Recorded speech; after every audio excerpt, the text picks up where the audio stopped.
the engine. The tree had dropped on the roof, isn't that just fantastic? What a great little vehicle. We've got a Morris 8 Series 2 Tourer here.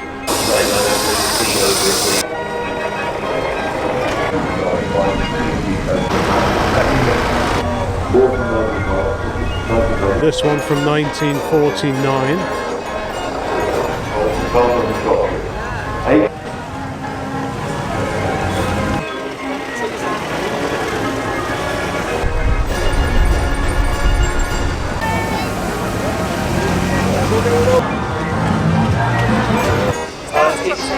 Another form, still a very clean and tidy engine, but that all the other ones, YouTube, I think these will be about. Well, good morning folks, welcome to Old Classic Car, and today we find ourselves in a Shropshire field for the Shrewsbury Steam Rally at Onslow Park 2024. This is an event we have been to before, but not for, well, at least 10 years, probably more. Last time I think my youthful assistant came here, he was probably in a pushchair. It was that long ago. So this is, it's a first visit in quite a few years. The weather is set fair and we are hoping for a spectacular day. As the name of the event suggests, there are many steam vehicles here, but it's not just steam. There are lorries, cars, vans, pickup trucks, tractors, motorcycles, and probably a few other things that I've forgotten. So yeah, this should be quite an interesting day out.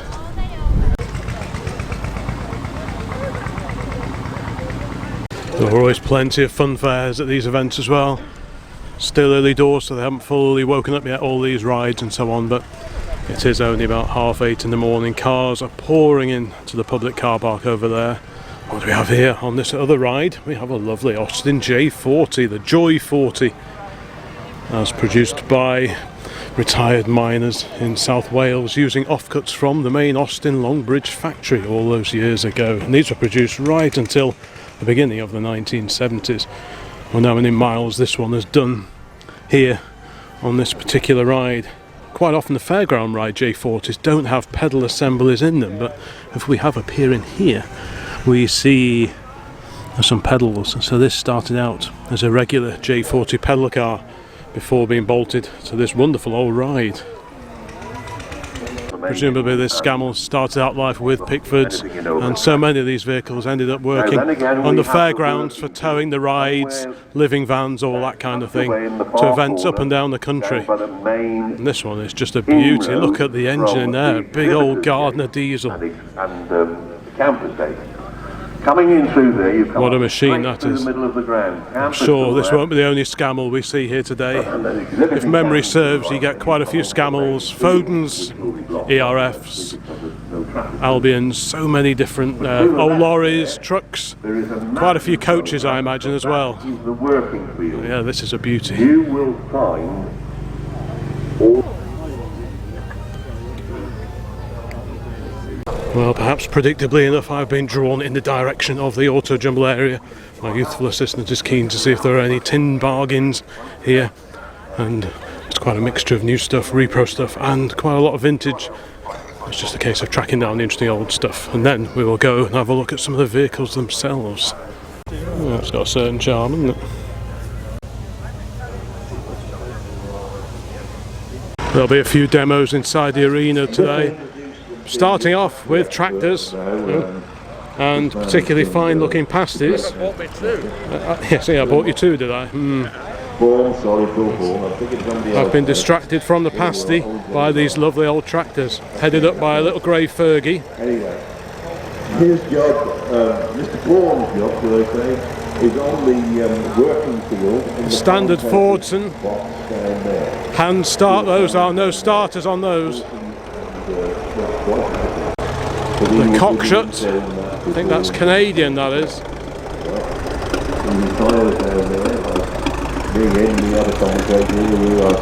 The orange Alice Chalmers is up next. Transfer our information with wording to the handing over to you.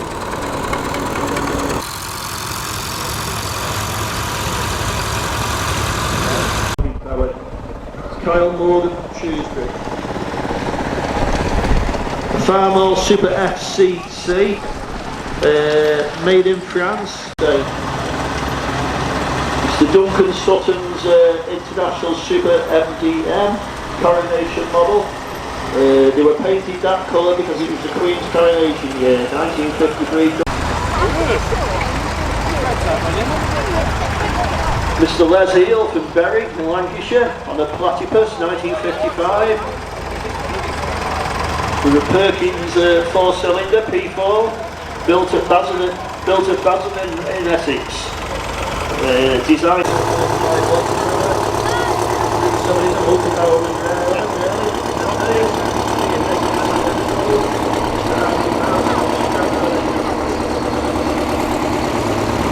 John Deere Lands 500. First tractor that John Deere. Well, the tractors are still going around behind us, so let's start having a look at some of the road vehicles, including this fantastic pair of ex-Fred Dibner Land Rovers. Regulars to his TV series over the years, back in the 1980s, 90s, will hopefully recognise either or both of these vehicles. Fred Dibner, the very famous steeplejack. This is his old lightweight Land Rover here, and the Series 3 over here. Still liveried up in the original sign writing, which is really cool to see. In fact, there are quite a few Land Rovers around here, so let's go and have a bit of a walk around. Some restored, some very unrestored, like this Series 3 here. Plenty of moss going on this one. Mr. Mappers from Royton 11 Towns. Very much a working old landy. Got a fire service one here, 1964. Another Series 3, one of the 109s. Is that the Safari roof? I think it probably is. Quite a few Series 3s here. Got a Series 2A, 1967. Very similar looking to the Series 2. I think the only real difference visually was this front panel is curved on the 2A and like a flat ramp on the Series 2. I hope I've got that the right way around, but I think that's the case. Making this a 2A plus the registration date of 67 tells us it's later rather than early. So there's a Series 2 there. Another Series 2 here. Again, you can see this flat panel. Well, it's on a slope, but it's not curved. And look at this beauty here, one of the really early Series 1s. The Land Rovers first came out in 1948, same year as the XK120 and the Morris Minor, of course, the post-war Morris Minor at any rate. 1949 this one, isn't it? Yeah, I can see an information sheet in the window. That's pretty cool. July 49, Pembrokeshire. There we go. Renovated in late 1970, engine rebuilt, brakes, wiring, patina mostly original. We like a bit of patina here at OCC. How cool is that? You can clearly see the aluminium panels which make up most of the bodywork on the Land Rovers, right the way through to the Defenders even. These are aluminium, these bits the bulkhead, and round below the screen is steel, so that's why you have to look for rust on these, as well as the chassis, which can rot away merrily beneath the aluminium outer skins. Another Series 1 here. Now a couple of Range Rovers, the classic Range Rovers. Fairly early examples, they're all two-door cars, the early ones. The Thames 700 weight, the 300E. This one's a regular at many of the events we get to. And who doesn't love a classic van? Over here we've got a 1950 Chevy 3100 panel van. That is pretty groovy. It's got a Fulton sun visor on it. Does it say Fulton? It should do. There we go. Left-hand drive. Imported at some point in more recent times. But yeah, 1950 this one. Still had the split windscreens at that point. this like an actual thing? Yeah, it's a pickup. I went to go and have a look at one of these once in an old tin shed in a field near Ironbridge. And it's totally original, this thing was, but a tree had dropped on the roof and kinked it in. It just put a big V in the roof, which was quite disappointing. Yeah, you could buy pickups as well as vans. Austin or Morris badge. This is obviously in Austin on its original registration number as well, which we do approve of. It seems like vans and campers. Yeah, you don't see many of the pickups. So it's a 1966, according to that little disc in the window. So it's on an earlier registration number. That's really nice. How handy is that? Lovely old plates. We do like that kind of thing. Yeah, very handy, these little pickups. Our old Dodge pickup has been so useful of late, carrying various bits and bobs around. And they always get worked to death, these little vans and pickup trucks, so they are probably much rarer than the contemporary saloons that they're kind of based on. This would have been a contemporary of the Austin Cambridge and the Morris Oxford. Yeah, what a great little pickup. We've got a bay window VW. Look at this Model T. Wow. Now, is that a T or a TT, the slightly heavier one? I'm not quite sure, but that is spectacular, isn't it? That is something else. That is. It looks like 5 layers of paint. It's like. Yeah, you can really see the history of it, can't you? In the old wooden wheels. Isn't that just it's just amazing? Look at these lamps on the side here. That is just wonderful.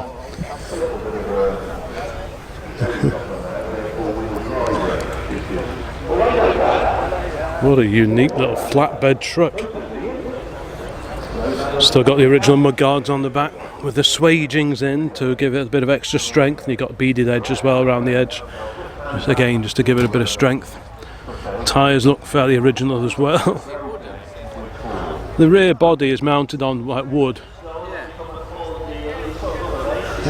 There is a bit of chassis, there is some steel chassis, but what a great old thing. Yeah. Are they? Oh, these ones, yes, you're right, yeah, they got the Ford script on them, haven't they? Ah, what a survivor truck that is. It'd be worth learning how to drive a Model T to own something like this, wouldn't it? Ford on the, yes, on the steps, yeah. those lamps are gorgeous though. That is pretty special, isn't I'd it? suggest a bit of WD-40 on this. Just wants a little bit of oil wiping on it, but yeah, isn't that incredible? There's not much room in there, is there? No, not much space, is there? No, not much. My legs would fit in there. Not much in the way of instrumentation either. What a lovely old thing that is. It's right-hand drive, so I'm guessing this could have, maybe Australia, but it could have been assembled at Trafford Park. Ford had a factory at Trafford Park in Manchester where these would have been built.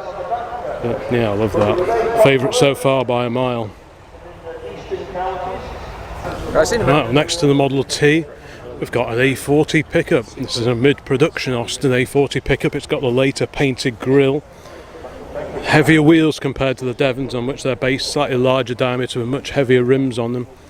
This has still got the removable wheel spats. The very late ones just had sides with the rear arches built into them, but these earlier ones, you can actually remove the rear spats to get at the rear wheels, that kind of thing. Is this a floor change or is it column shift? This one's a column shift. So it's probably a contemporary of the A40 Somerset, because whereas the Devon, the A40 Devon went out of production when the Somerset came along in about 52-ish, the Devon-based commercials, the vans and the pickups and the Countrymans with the Devon styling continued in production alongside the Somerset saloons. Same running gear pretty much, 1200cc. But yeah, these are just phenomenal. The early ones had the Devon style grille on them, like a Mazak chrome sort of grille. And then they switched to this painted affair. Not dissimilar to the grills on the much larger K2s and K4 lorries. But yeah, I do love these. I had a couple of these many years ago when I had a bit of an A40 owning spree. We had the 49 Devon saloon and 2 pickups. Both of the pickups were a bit work in progress. I'd love to have another one. I think they're one of the best looking pickup trucks certainly ever made in this country. The styling, the curving of the cab and these beautiful wheel spats. I just think look absolutely glorious. Pop-up semaphore indicators as well. Yeah, very, very nice. It's got an auxiliary instrument pack just below the speedo there, an ammeter oil gauge in there, just for a bit of extra information as to what's happening. This would have had the 1200cc engine in it, same as the Devon and the Somerset, which went on to be the basis for the B series engine, the BMC B series.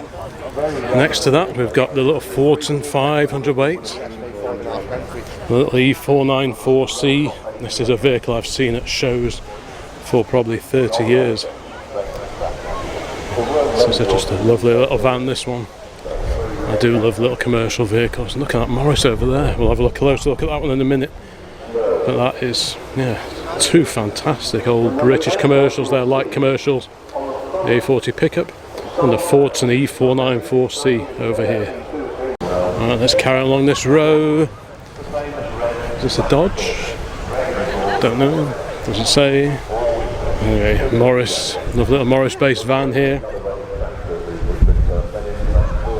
Oh, look at this Austin. Wow. It's been a few years since I last saw that. I think I saw this one at the WEM Vehicles of Interest. Maybe 10, 12 years ago, something like that. That's a rare van. Very rare indeed. Could be just post-war. Not quite sure of the age, but could be any time into the early 1950s, this one. Yeah, what a lovely vehicle that is. Quite big rear windows. It's one of the problems with owning an old van is sometimes reversing them and reverse parking them can be quite tricky. Unless they've had windows added in the side, which used to happen quite regularly, it can be quite difficult to reverse park these because the view out the back isn't always magnificent. Some of the old vans had tiny rear windows. This one has got quite large ones. I suspect they've probably been enlarged at some point, maybe during a restoration, that kind of thing. Oh, what a lovely old thing that is. And we've got Bedfords along here. Are these CFs or CF2s? I'm never quite sure, and occasionally I get told off for identifying vehicles as CF2s when they are in fact the late CFs. This is an early CF, a Mark 1, I'm fairly confident with that one. And on the end here we have a Reliant Ant Tipper, fiberglass bodywork, pretty bonkers looking little vehicle. Again, not something that you see every day. This one registered 1984. What a neat little thing that is. What's that in the back? Is that a spare engine? There's a little Reliant engine, guessing that's the same engine as fitted to it. Quite a compact unit, aluminium crankcase and cylinder head. Yeah, interesting to see that in the back there, nice little display item. It's even got a little teardrop caravan behind it. Perfect for a weekend away at a steam rally like this. Sticking with the Reliant theme, we have this fantastic little van, probably just post-war. Let's have a look. 1947, there we go. Reliant 800 weight girder fork van. 748cc side valve engine, 4-cylinder, 3-speed crash gearbox. It's getting quite windy, I hope you can hear me okay. And next, on the next row, we have the Triumph Courier van. So clearly based on the Triumph Herald, sharing the overall shape with the Herald estate, but obviously the rear windows are not present on this particular model, and it'll be badged up as a Courier on the back here. The Triumph Courier from 1964. Not too many of those around now. Very practical vehicle indeed. Bodywork is almost identical actually to the estate. Of course these have a separate chassis and the bodies just bolt onto the chassis, so you can mix and match a little bit if you want to make yourself a Vitesse van. You just find the back end of one of these, find the Vitesse chassis and front end, unbolt it all and just bolt it back together depending on what you want. Quite a simple basic dash in these Couriers. No wood fripperies in these, unlike the saloons and the convertibles. Got a bit more Land Rover action down here, so we'll just scoot along here and then we'll see what other cars are in evidence today. And there's that Morris van that I wanted to have a look at. And this one looks super duper original. I think this is another one that we have seen a few years ago, probably pre-making videos at the Wen Vehicles of Interest. This is one of the oldest Morris Minor vans still around, I think. It's got the cheese grater grille, so it could be an MM, one of the last of the Highlight MMs, or an very early Series 2. I'm not quite sure. But what particularly attracts me to this real oily ragger is the fact that where there are repairs required, they've actually chopped up old oil drums and things like that and just riveted the repairs in, just like you would have done maybe when this vehicle was, say, in the 1960s, just to keep it running. So you've got the old Castrol oil can chopped up there just to repair the rear arch, same at the corner over the back there. So it's a real oily ragger, this one, a real preservation job.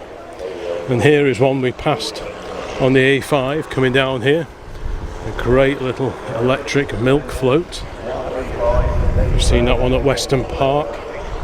Got an Austin badged version of the Morris van over here. Like I said before, these have a separate chassis, whereas all the saloons and the Traveller alongside it are all sort of monocoque, monobody construction if you like. Of course the wood on the Traveller is structural, so if you buy one of these, make sure it's got good wood, otherwise you're in for a fairly hefty bill to have that rebuilt. A Lotus, low-slung Lotus Esprit Turbo. You probably have to take it quite easy over this fairly undulating field. And we've got a Ford 100E Prefect. A 4-door 100E, these are all Prefects. A few of the late ones were the 107E with the overhead valve engine, but this has the 1172cc side valve engine, 3-speed gearbox.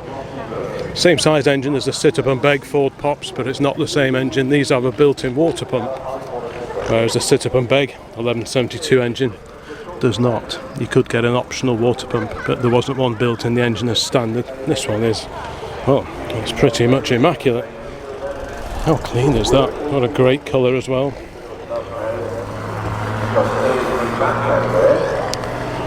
I can hear the tractors moving over there. It looks like they're coming out of the arena. I'm not sure what time the cars and the lorries go into the arena, but I'll keep an eye out for that.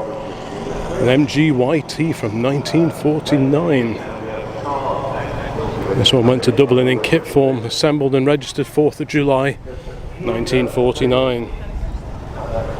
That's a rare old bird, that is. 1949. Fantastic. We've got an MGB Roadster next to that.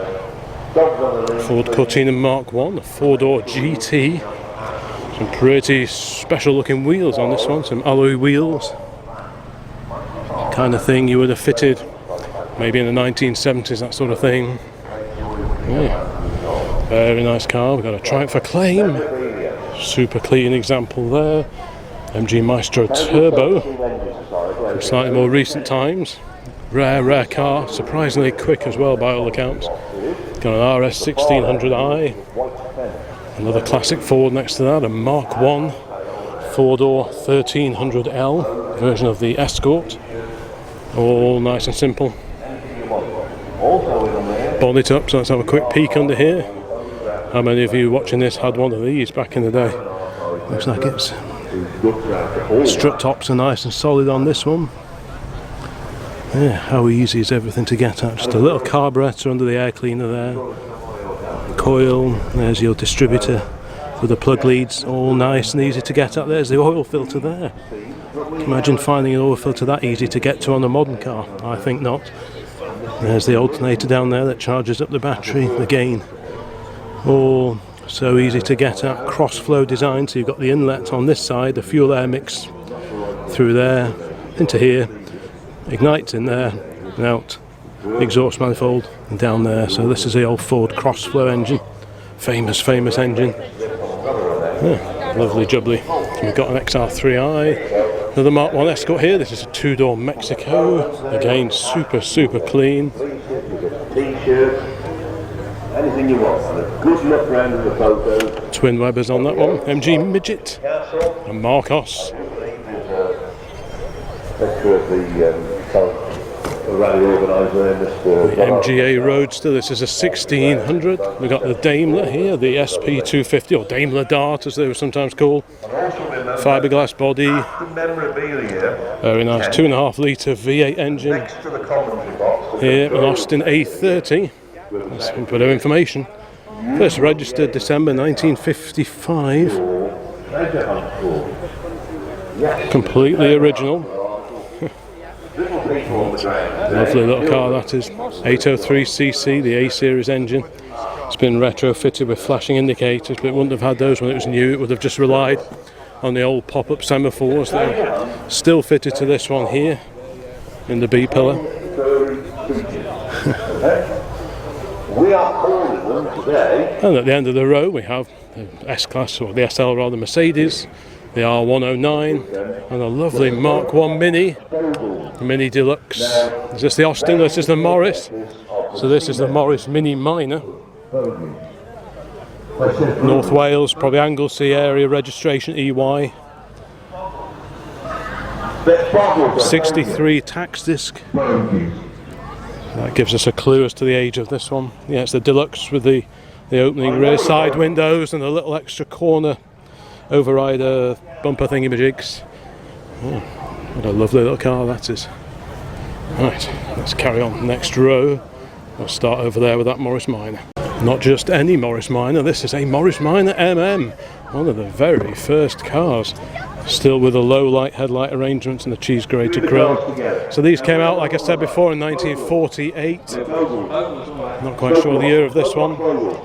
But you can see the widening piece set in to the front bumper here, because originally the car was going to be a few inches narrower, then at the last minute they decided to chop it lengthways and just widen it a little bit, hence the extra few inches in the middle of the bonnet here. But by this point in time they'd already made a whole stack of bumpers, so rather than make lots of new bumpers, they simply lobbed them in half and put this filler piece in. Same with the rear bumper as well. So that's a really neat little detail to see on this one. Oh, what a beauty. I'm guessing this is about 48, 49. There we go, 1949, MM low light, November 1949. Shortly after was transported to an uncertain life in faraway Australia. Wow. It's certainly been around a bit, this one. Just pause the video if you want to have a read about the history of this particular car, but yeah, this is a rare, quite a rare example of the very, very early Morris Minor. Yeah, again, there's that infill panel in the back, and the back bumper. So the original prototype car, the development car, these were called the Mosquito during the sort of the development phase, and they were a fair bit narrower, probably more similar to the Morris 8 Series E that came before. And then at the last minute they decided to widen it. Another difference is, obviously it's a two-door car, and there's lots of two-door Morris Minors around going right the way through to about 1970 or thereabouts, but these really early cars don't have that raised, there's like a raised moulding that runs around here. Whereas these early MMs don't have that at all. So there's lots and lots of detailed differences on these really early Minors. Same with the wheels and the axles. The back axle is based on that of the Morris 8 Series E.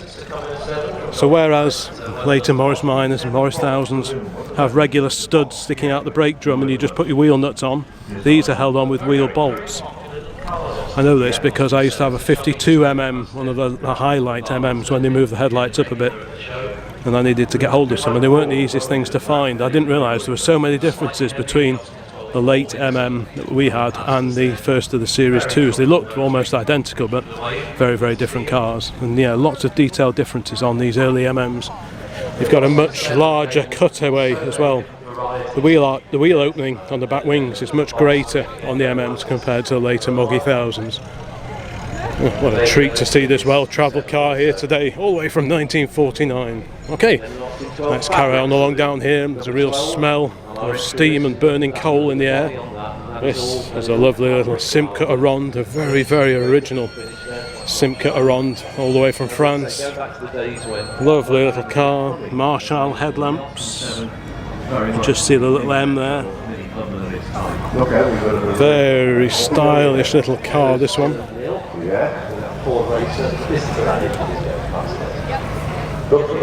Looks like it should be somewhere else at the moment, running around the circuit. Got a Vauxhall, the VX490. This was a sporty version of the Vauxhall Victor FB. Rare car. few upgrades to the engine, give it a bit more pep, a bit more go compared to your regular FB Victors. And very rare. If we go around the back, the front doesn't look too different. The grille's different on the VX 490 compared to the FB Victor. But the big difference really is around the back. Very different rear light arrangement on these. These rear lights were unique to the sporty VX 490. Same for the side stripe down the side as well. So yeah, the sporty version of the FB Victor for the early 1960s. Let's carry on down here. Another Triumph Herald, quite an early one. This is on a reissued number plate. I'm guessing that's probably an age-related plate. Convertible version. Could be 948, could be 1200. And this is the Morris Oxford MO. Looks a bit like a Morris Minor, also designed by Alex Isigonis, but slightly bigger in all departments. And this had the 14, it's about 1400cc, something like that. Same engine as in the Morris J-Type. Here, XJ Series 1, about 1971.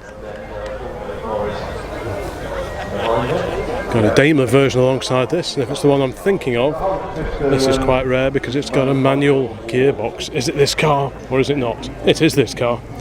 Yes, there we go. You can just about see the manual gear shifter there, manual overdrive, quite rare. This one for sale, 12,500 if you fancy taking this on. Certainly wouldn't say no to that. Probably lose the wing mirrors, but apart from that, it's a lovely car. We've got a Rolls-Royce Silver Spirit here, about 1984. Then we have a Morris Minor, an early Series 2. So the early Series 2 still had the cheese grater grille. And this has got the split front bumper on it.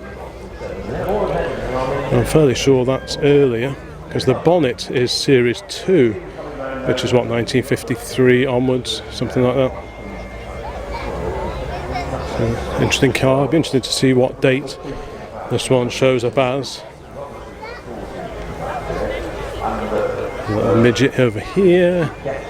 The Singer Vogue, complete with steel sun visor. These are quite a rakish looking car. The Roots Group car based on the Hillman Super Minx. It's somewhat more upmarket than the Super Minx. This is nice. One with the wraparound rear screens. I do like my wraparound windows on Roots Group cars of this era. Same with the smaller Minx. They had wraparound windows for a long time. Then they sort of squared off the roof line. The same thing happened with the Super Minx and the Vogue and the Humber Scepter that were based on the Super Minx. Very American-like styling. We've got a little MG here, the YB Saloon. Pretty sure these also had the Jackal built-in jacking system, same as the system that we have on the old V8 Pilot at home. Yeah, very neat indeed. And here, a great little Mini. Let's carry on down here. Ford Capri, Volvo 240, possibly a GLT if that registration number and those alloy wheels are anything to go by. The Ford 100E Anglia, and this was the two-door contemporary of the four-door Prefect that we saw before. Triumph Herald 1360 convertible, 1296cc engine. Four-door Morris Minor here. That one's on a 66 registration. And look at this, the Citroen Traction Avant. Now I think often we see light 15s, but I think this is the big 15. Looks like a much bigger vehicle compared to the light 15. This is an original French-built car. Left-hand drive. Quite an advanced car, being front-wheel drive. These came out prior to the Second World War. Gearbox hung out the front. This one looks very original. This grey paint looks very original. Very neat car, but yeah, looks longer than most of the traction Avants that we see with these extra window in. I forget what the name of this particular model is, but it's bigger than a lot of the front-wheel drive traction Avants that we see. Big boot lid, and look, is this the Commercial with the lift-up rear? I can't remember. I might have to look that one up. It's not often you see one of these, but yeah, it's quite a groovy thing, quite a rare thing that is. So it's kind of a hatchback, one of the first hatchbacks really, isn't it? People say the Renault 16 or the A40 Farina Countryman, which wasn't a hatchback, it had a split rear tailgate. I wonder if this one could say that it's the first of the hatchbacks. Answers on the postcard, but either way, that's quite a rare car, quite an unusual car to see at this particular steam rally here today. Got a Daimler here, the V8 250, looking pretty special on these painted wire wheels. We like painted wire wheels. This has got the same 2.5 litre engine as fitted to that Daimler Dart that we saw just a few minutes ago. We've got Herbie in pink over here. Mini 1275 GT. The Rover 100 version of the Rover P4 series. It's a 64 car. Got Rover 2000 TC for twin carburetors. Now what's that colour? Is that tobacco? Could be. I know there are a few different shades of brown available on P6s over the years, but I've got a feeling this is tobacco or tobacco leaf. That rings a bell. Got a Mark 1 Ford Capri here. Of course the Ford Capri name has recently been resurrected on an EV of all things, but less said about that the better. Another great little Mark 1 Mini here. This is an Austin badged car. The other one was the Morris Mini Minor. And this is a very, very vivid colour as well. Lovely two-tone trim. It's quite early because you can see the floor starter button just on the centre tunnel there near the gear lever. That's usually a sign that you're looking at a fairly early example of the Mark 1 Mini, because it went to a key start after a while. It's got a BMC Drivers Club badge. That was a club set up for drivers of BMC commercial vehicles, lorries, back in the sort of 1950s, 1960s. A VW here, it's a Type 3, square back I think they call these, the estate version of the Type 3. And we've got the Austin stroke Nash Metropolitan. These were built by Austins on behalf of Nash in America. Later ones were also sold here as Austin Metropolitans. But to begin with, these were built by BMC on behalf of Nash over in America. They wanted a small car to put in their range. Has this one got a boot lid? Some of the later ones had boot lids, this one does not. So just like our little standard 8 at home and say like the Frog Eye Sprite, if you wanted to get to your load area, you had to go via the seats inside, fold them down and push the stuff into there because there's no opening boot lid. I think later Metropolitans did have an opening boot lid, but not the case with this one here. The doors are symmetrical too, so apart from the drilling for the trim and the door handle, the actual door pressing, the main pressing, is interchangeable with the other side, so that probably saved a few bob on the old production costs.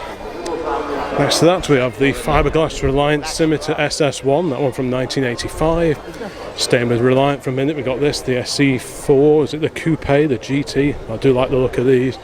Very handsome looking cars. And on the end here, a US Navy livery Jeep. I think there's around 90 steamers booked in for this weekend's meeting. But before we go along the other line of classic cars, this just caught my eye and I thought I've got to come and have a look at this old Citroen. This sort of drop side, well it's not drop side, it's just a little tray back pickup from the 1920s. Isn't that just fantastic? What a great little vehicle, presumably acting as a support vehicle for this magnificent Fowler traction engine alongside it. Yes, many coal burning smells in the air around here. But look at this, isn't this just great? No brakes on the front, super simple cab. Not much weather protection for the driver in here, no wind up windows. At least you have got opening doors, so you've got a bit of protection, but not a lot. Audible warning device there on the seat. Basic as you like, doesn't get much more basic than this. It also doesn't get much more charming than this either. What a great little thing. Look at the hefty old leaf springs on the back there. Two massive quarter elliptic springs. What a great little thing that is.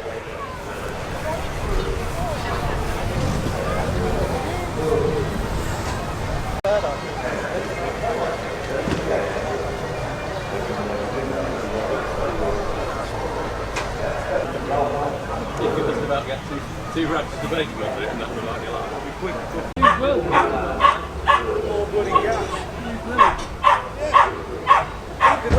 well, back to the main row of classic cars. Don't forget to give the video a like, leave a comment, maybe subscribe to the channel if you haven't already.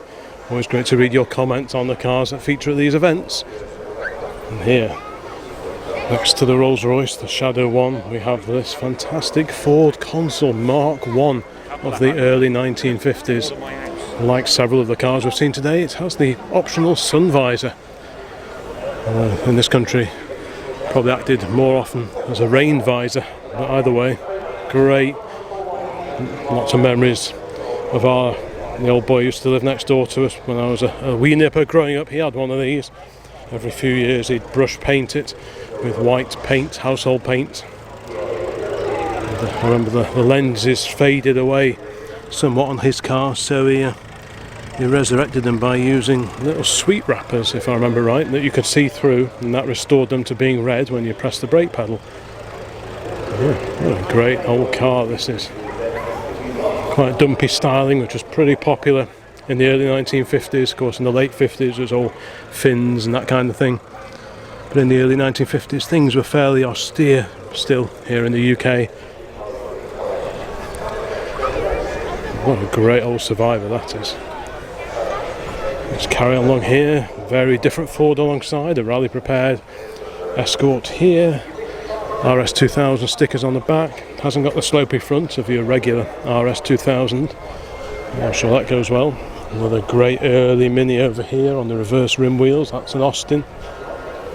Mark 1 Golf, 5-door Golf GTD. That makes a change from all the GTIs that we see. This presumably is a diesel powered car. What is this magnificent machine here? Is it ex-royal family perhaps? So what we're looking at looks like a silver cloud. That's a Phantom 5 1961 7-passenger limo, bodied by Park Ward, used for mayoral work. Oh, there we go. So this is the mayor's old car. Not sure which area, but they certainly rode in style. Coming back down to earth slightly, but not too much. We've got a lovely old Daimler of the 1950s. There's a pre-selector gear lever you can just see on the side of the steering column there. Lovely original leather trim and wooden dash as well. Nice old radio in there as well. Can't quite see the maker, but so is that the Conquest or the Conquest Century? One of the two. Maybe it's a bit bigger than that actually. Not sure, let me know in the comments. It could be a Conquest, but I do have a slight inkling it may be one of the slightly larger models.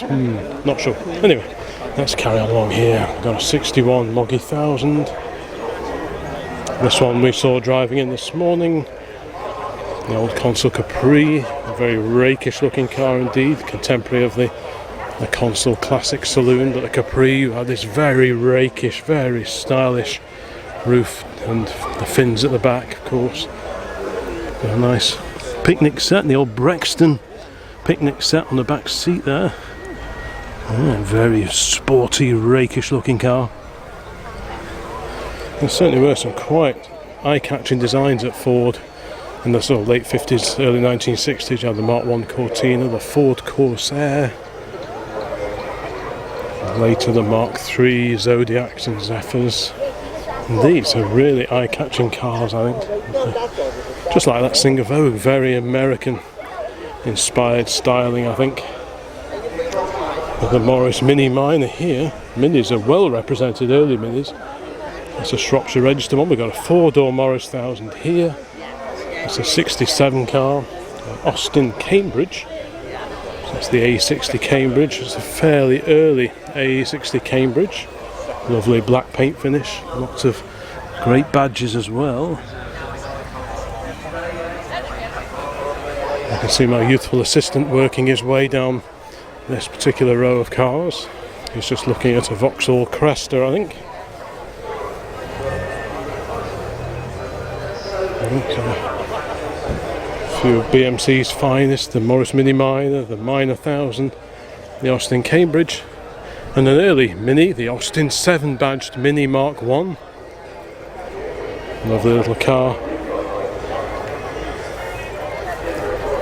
And this magnificent car is a Cresta, the Vauxhall Cresta, the 6-cylinder car. The E-Series Vauxhall Cresta. What an eye-catching car that is, look at that. Glorious dashboard. And the jet symbol in the middle of the dash over the radio.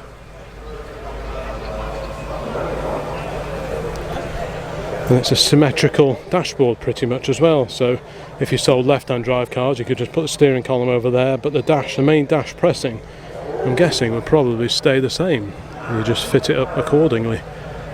I'm guessing this may well have come in from Australia, possibly. Real variety of cars here today down at the Shrewsbury Steam Rally. And I can see one or two earlier cars just over the back moving around, so whether they're arriving or going in the arena I'm not quite sure. Anyway, got MGB there, another E-Series Cresta, this time the 4-door saloon, again with a 6-cylinder engine. If you wanted 4 cylinders and a bit more economy, maybe you go for the Wyvern, which look very similar but with just a little bit less chrome ornamentation. Look at these groovy seat covers in here, how 1950s is that? Again, we've got a picnic set on the back seat and the hat, of course. The Vauxhall Motors Luton there in the middle of the steering wheel. Okay, let's carry on along here. Have a TR7 drop head coupe. Sierra, the 5-door Sierra over here. Quite a late Land Crab, one of the 1800 range. It's quite a late example of the breed. We've got the Jaguar XJS Coupe, the Spitfire. This is an early one. This is the Spitfire 4, the Mark 1. So these first came out in 1962, styled by Michelotti, the chassis based on that of the Triumph Herald. There's the M for Michelotti there.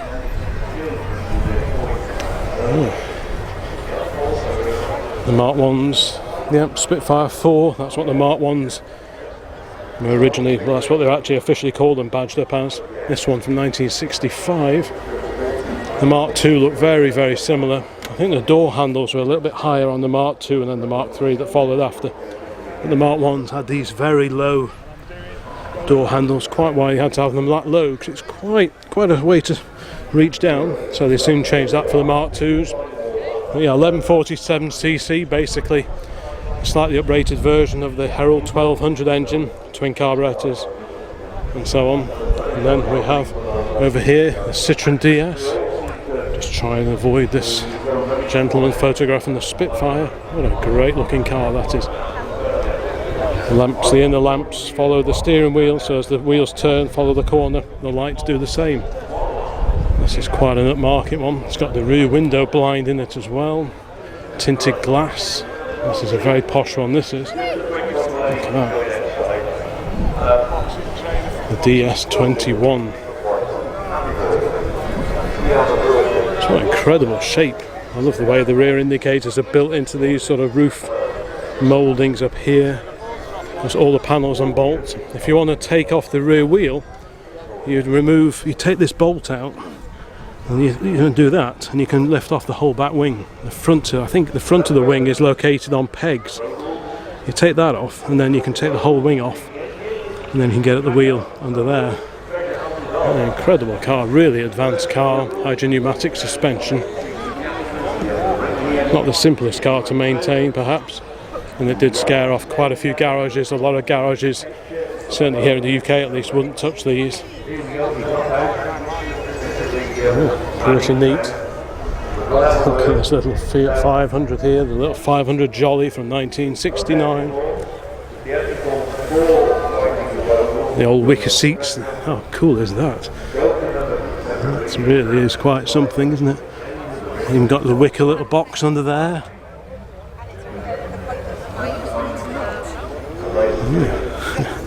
A very neat little car indeed. Could do with a slightly sunnier day for it, but never mind.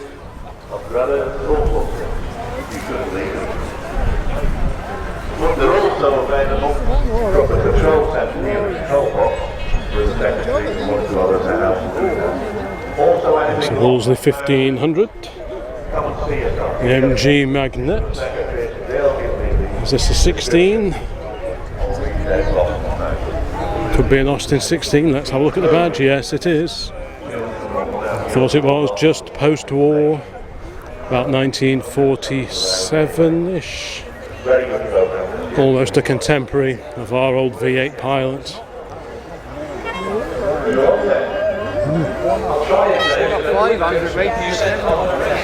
Very handsome car. I do love the split rear windows on these old Austins.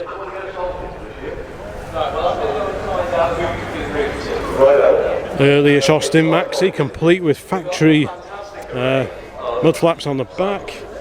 This is a hatchback, very practical car indeed.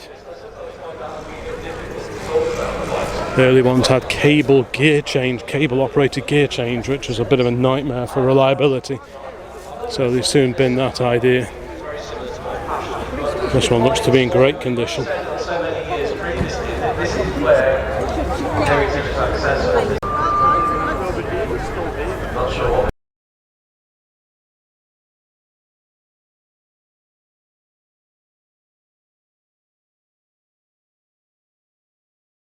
And then here we have the Humber Scepter, the upmarket version of the Hillman Hunter, the old Arrow series car from Roots Group. Right, so we carry on to the next row, and we appear to be going back in time.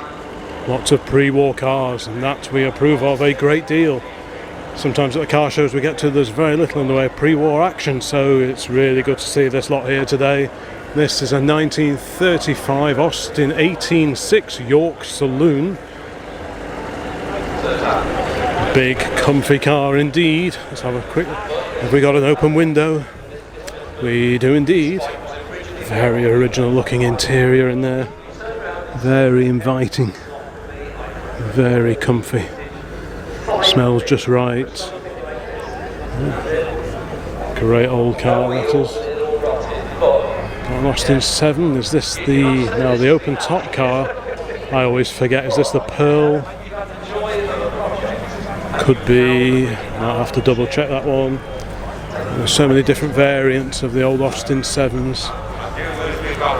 Very nice too. Right, let's carry on down here. Another bonny little Austin there, I think that's the Cambridge. Somewhat earlier is this fantastic fabric bodied car, presumably from the 1920s. Guessing it's an Austin 12. Austin 7 box saloon here. Great to see so many of these cars on their original registration numbers. Same with this one. Same with that one there. Another Austin 7 here. Another box saloon. Probably another Austin 12. Very nice nickel plated rad. So what's this, late 20s?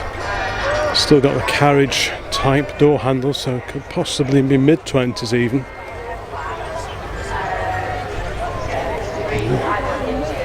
Again, lovely interior, buttoned leather upholstery, oodles of room in the back for all your goodies. And then again, you needed loads of space because they don't have boot lids. You've got a rack on the back which you could put a trunk on. But if you wanted to carry lots of bits and bobs, maybe you're going away on holiday or something like that, then you'd have to pile it all in here along with the passengers. And there's my youthful assistant.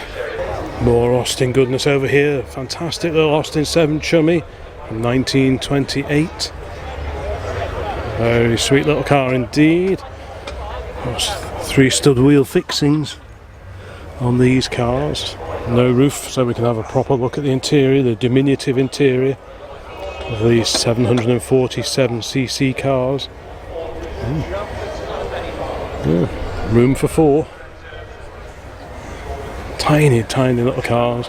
But these brought motoring to the masses in 1922 when they were launched. And they continued in various forms right the way through the 1930s. Here we have a Rover, the P1, the 10 horsepower car, this one. Lovely looking car. We've got a Morris 8 Series 2 Tourer here. Painted radiator surround on these compared to the chrome radiator surround of the Series 1s. The early cars had the wire wheels as well. These had the painted easy, so-called easy clean wheels, otherwise very similar under the skin, 918cc. And we've got the Morris 10.4 from 1934. Lots and lots of pre-war cars, and the Austin 7. This one's, the radiator surround has been polished up in brass. It would have been chrome originally. The Austin 7 Ruby, so that's mid-30s. Super Riley, really original looking Riley here. Not entirely sure what model we're looking at there. Maybe a Falcon or a Kestrel. Just a great looking car. And here we have the Wolseley 1660, which was the Wolseley badged version of the BMC Farina.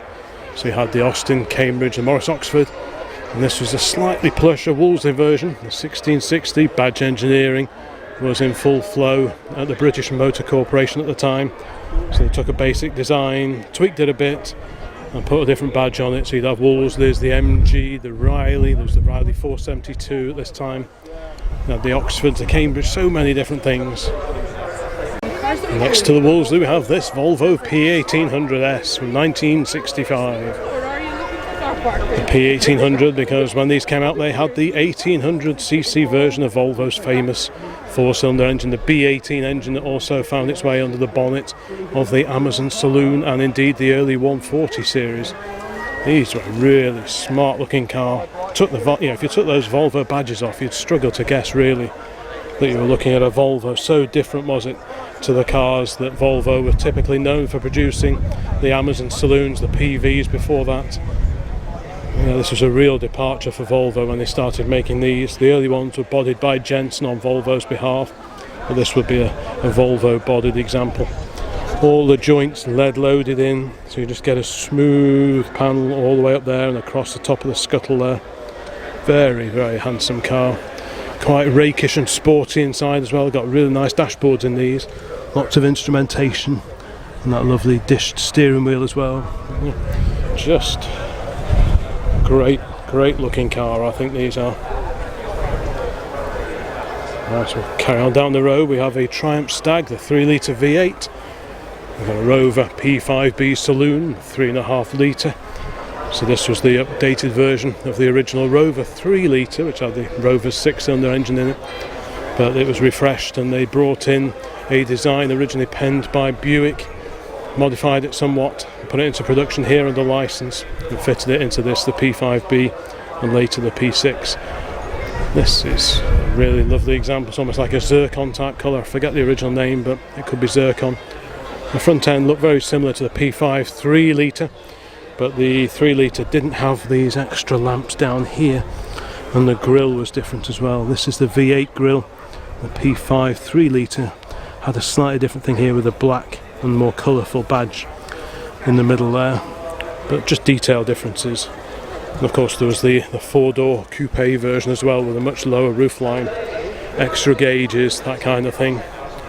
I used to run one of these quite a few years ago now, just before I bought my first Volvo PV. Next to the Rover we have a Bentley, a special bodied Bentley.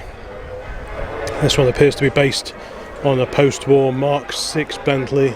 It's not uncommon to throw away the original bodies, especially if they go a bit rusty, and put a special body on it. I think that is what has gone on here. It's a one-off body based on the Mark VI. Then we've got an MGB GT down here. And we were looking at that Ford Consul Capri before, and I mentioned the Consul Classic Saloon, and we've got an example of one here, the 4-door Consul Classic. There was also a 2-door as well. Who 514, great original registration number on that one. A lovely, very, very pale green colour with a white roof. And again, two-tone interior trim. Really stylish. Really interesting cars. I think this was quite an interesting time, I think, for Ford designs. Got the reversed rake rear window as well, very similar to that of the 105e Anglia. Oh, really cool car. And they've got a Sunbeam Talbot 90 now. These are a sporting saloon of the 1950s. This one on a Shropshire registration, so it hasn't travelled too far from its original home, it would seem, all these years later. That one dates to 1953. It's a Mark IIA apparently. Then we've got a Rover 110, the 6-cylinder version of the P4, that one from 1964, 66 midget. Another Austin badged van over here. Looks to be in immaculate condition, looking a bit more time worn. There's the Land Rover alongside it. Got a Series 2A Landy here. A Heinkel bubble car over here. And on the end of the row, another MGB GT. Tucked away over here, another lovely vintage Austin saloon. I tell a lie, it is a Tourer, but with the roof up. Very nice, probably an Austin 12.4 again. Next to that, another Daimler. Ooh, I almost missed these over here.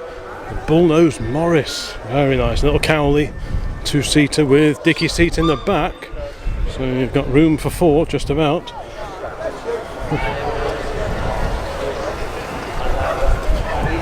3 stud wheel fixings on the Cowley. I think the Oxfords had 5 stud wheel fixings.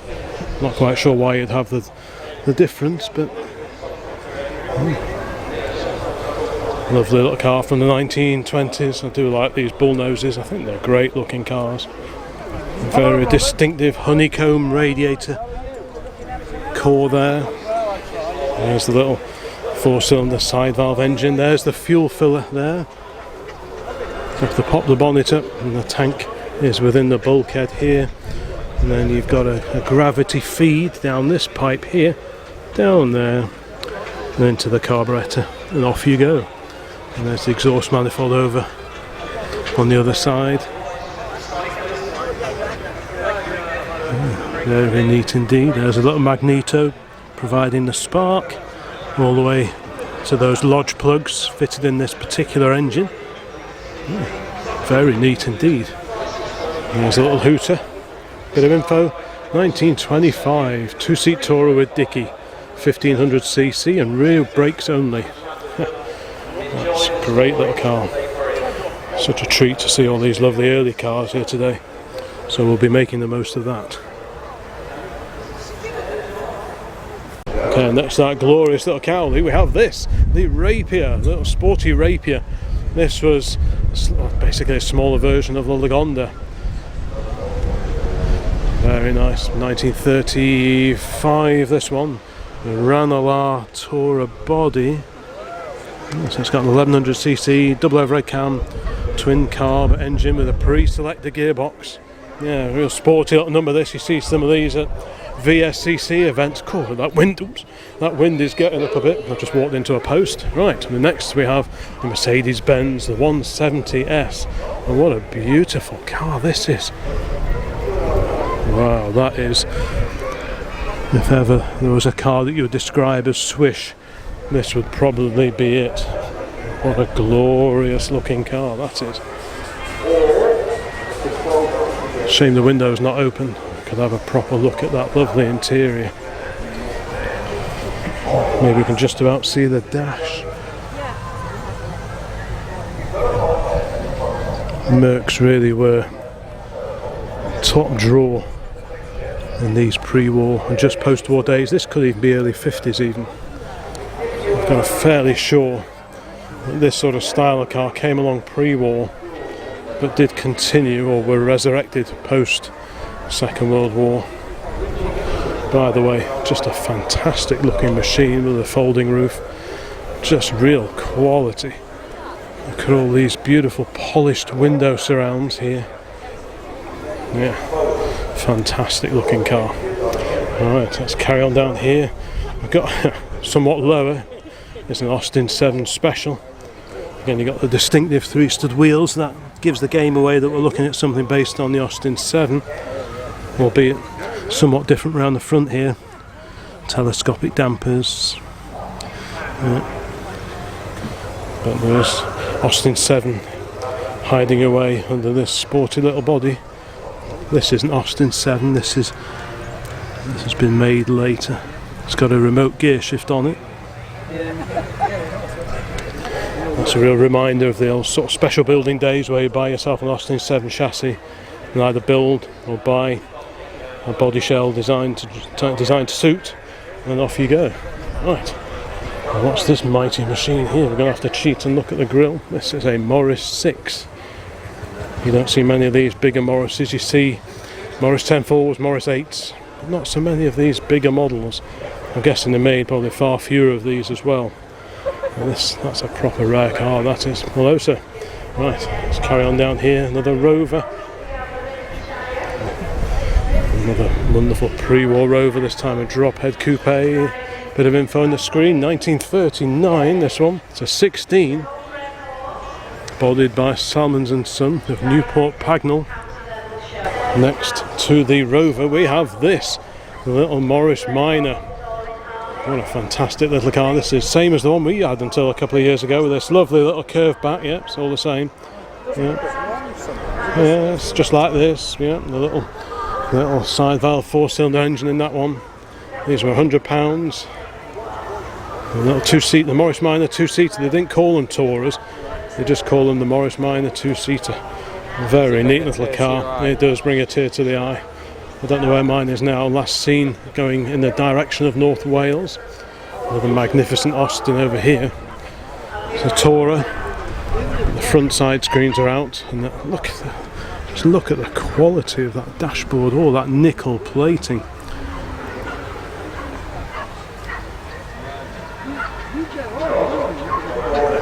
What a stunning car that is. Your CAV lamp on the scuttle there. Again nickel plated. Very windy, so I hope you can hear me. Apologies for any wind noise. There's this incredible little Albion. We have seen this once or twice before. We saw this one at the Goshawk pub meeting. If you haven't seen that video yet, go and check that one out. That was an evening meeting, and this one was there. Another Austin here, probably a 12 again. 10.4. We've got Ford Model T, one of the brass rad Ford Model Ts. There's that Rolls Royce there. That's a left-hand drive. Look at that Rolls Royce. We've got an Austin 7 box saloon here, little Tourer. Next to the Model T Speedster is this spectacular Rolls Royce. Isn't that lovely? The full width Ace wheel discs on it. What a stunning car that is. I mustn't miss out this incredible Model T. It's been built up as a Speedster. So a very lightweight body on it, not much in the way of bodywork. No windscreens or any of those frivolities. No brakes on the front either. Just keep things nice and simple. Of course, it's got the famous Ford transverse leaf front spring, which was a feature all the way through Ford production, right up until the late 50s on the old Ford sit-up and bake pops. Our V8 Pilot has an arrangement that was sort of loosely based on a similar layout. 4-cylinder side valve engine, very tunable. There's all sorts of tuning gear available for the Model T engine. Lots of them had trembler coils. But yeah, so many updates are available. It does look like a bit of a giggle. Just have to remember to put your thermals on before you go out, especially on a day like this where it's quite breezy.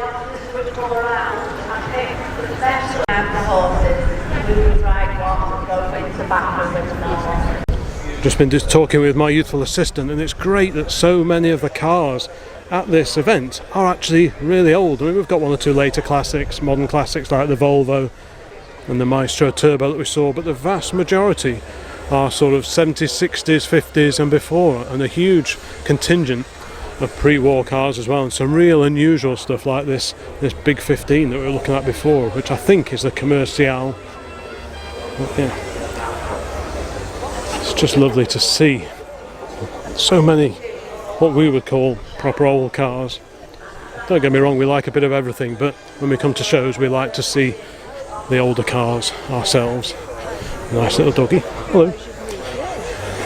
Yeah, lots and lots of really interesting things. Milk floats, vans, woodies, even a Lotus, bit of Americana, and some little light vans and pickups, including this fantastic little Austin that we were looking at much earlier on in this particular video. Such a rarity to see this. And that A40 pickup as well. Where's that? That must have been on this row as well. Got to have another look at that Model T. That is just incredible. Right, so we've had a good look around the car area. With a bit of luck we'll see them go around the display arena a little bit later on. I think now it is time to head over beyond the arena to where the classic lorries are all parked up. I'm sure there's going to be some beauties over there mixed in with quite a few coaches and perhaps even the odd double decker if we're very, very lucky. Of decoration, refinery and craftsmanship, and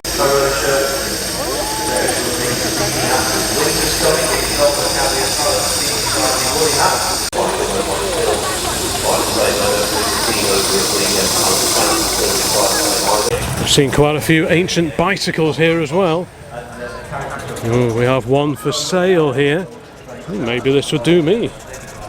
How much is this?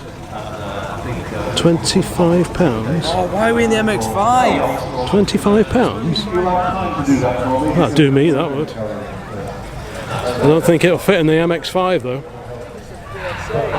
Is it? Well, BSA, it usually says BSA in the wheel here at the front. Let's just have a look. We usually have BSA. Yes, there we go. BSA. Isn't that fantastic? A little Guy Vixen, followed by a Vulcan, no less.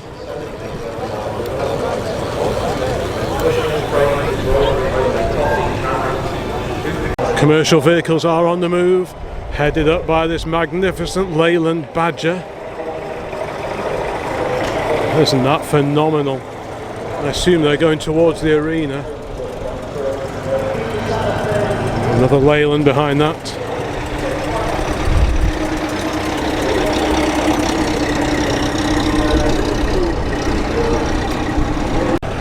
Beer is best. Can't argue with that.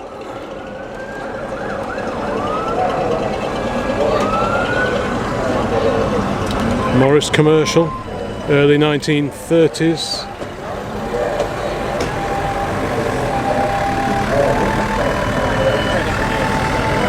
The Albion, Shore as the Sunrise, built up in Scotland.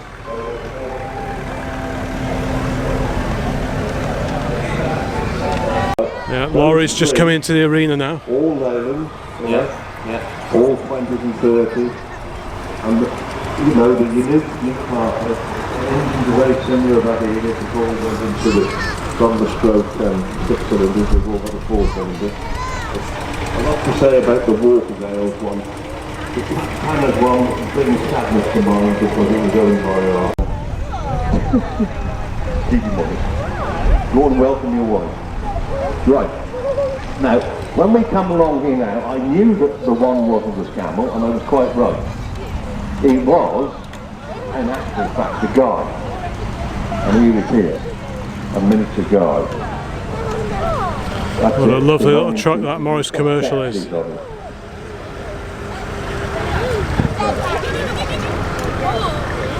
We've seen this Albion on the Cheshire Run. Scale lorry, it doesn't say what it is, but it's a Camel, it's a Guy Vixen anyway. The real year, 1941. And now, a man to my liking, they're a Vulcan man. We ran 1 or 2 Vulcans in the family Belgium all my time, obviously. A very well known Paul Adams Kidsmore Farm, yeah, and the what we call 1932, 35 horsepower, neutral farm in Staffordshire at the time. And then of course, Mr. Garrier, I've just noticed the man there. Susan Ransom's, here we go, Leyland at Beaver. There's a magnificent Sentinel.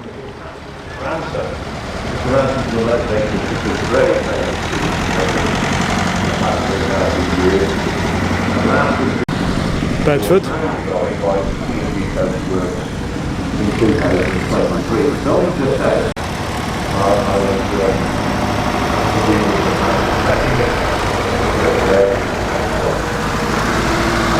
It's a Leyland Comet.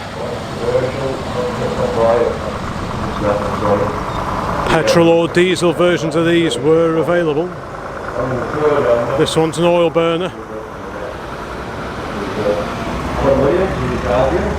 Another beautiful Bedford drop side. 6-cylinder that one. Got a Bedford S-Type. Again, long wheelbase with a drop side body on it. You can see a Thames 4D, so the diesel powered Thames lorry just coming up now. There was also the ET6 which had a petrol motor. But this one's got the 4D badge on it telling us that this is the diesel version. It's probably got living accommodation disguised in the back there. A lovely old truck that is. And a Dodge over here. Very early 1960s, I would guess. It's always a bit more guesswork on these slightly older vehicles because the registrations don't automatically tell you when they were actually first registered. There is the living accommodation built into the back, cunningly disguised. Gardner powered Foden here, again with living accommodation on the back. These were built in Sandbach in Cheshire.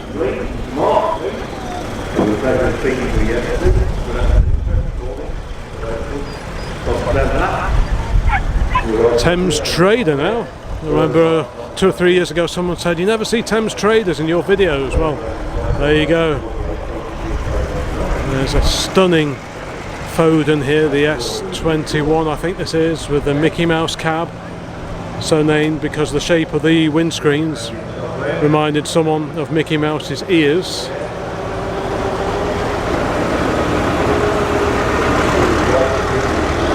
Another one of those Dodges. These are British built Dodges, not like our American ones.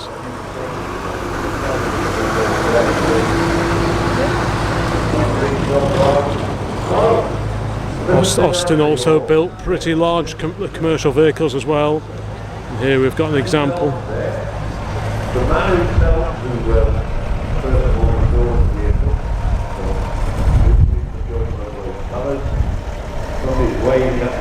Another magnificent Scamel here. I'll have to watch that tractor behind. I think we'll go over the other side out of the way of the tractor. Here, Thames Trader. Second one of those we've seen here today.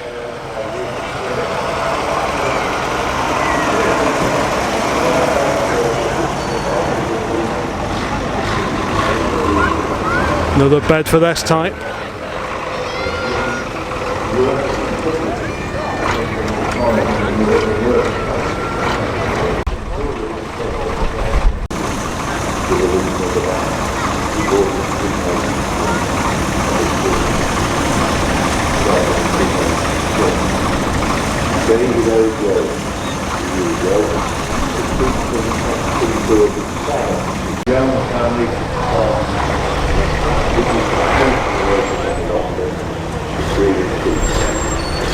Just after that, the picture of that was the name of Comet. Another Thames Trader, followed by a Welsh registered comma from 1965.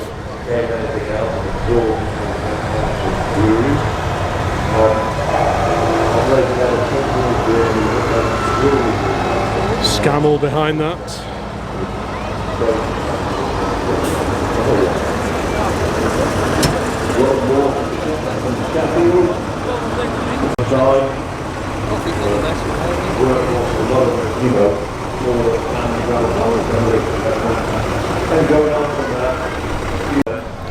Beautiful old comma horse box over here.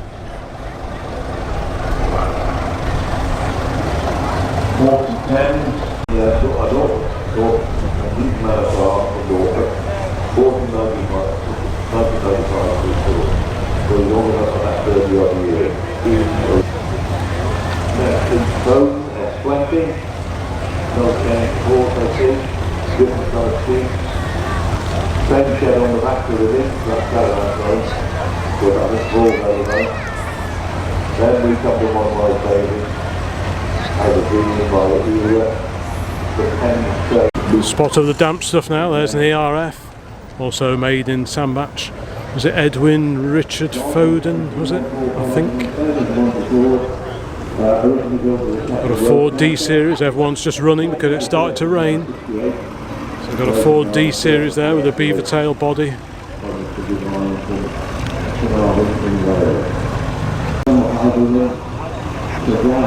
Another Albion there with the LAD cab on it. Leyland, Albion, and I think Dodge used the same cabs.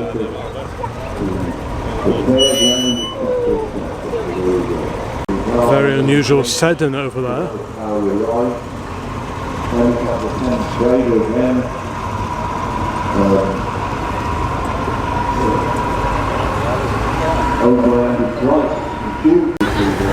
BMC Laird.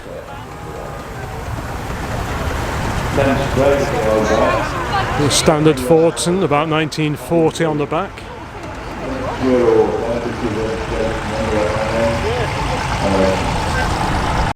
Fordson Super Dexter.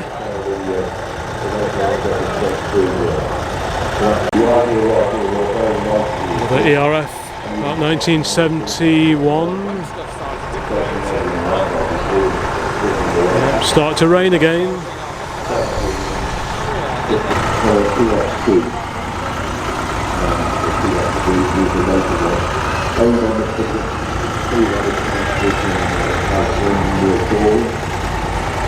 Bedford TK.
Leyland Comet again with the LAD cab, just like the Albion we saw earlier. Talking of Albion, we've got a Shropshire registered Albion behind.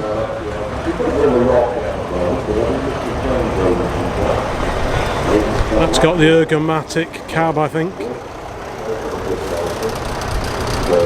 Still the classic lorries pouring. Next up, fantastic AEC Mammoth. The two steering, the twin steer axles at the front.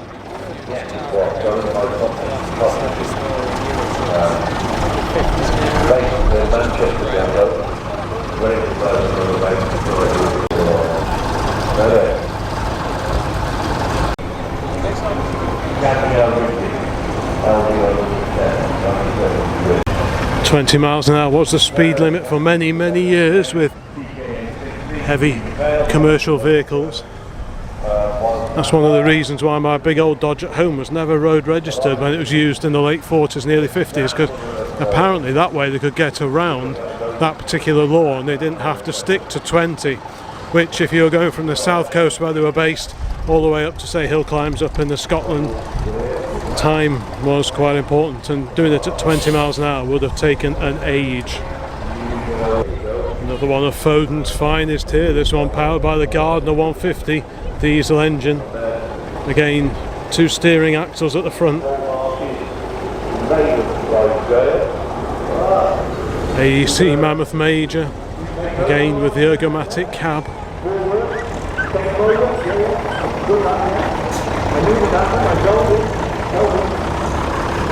Look at this beautiful little, I'm guessing it's a school bus or possibly used by a hotel, based on the Ford Model T. What a gem that is, isn't that just wonderful?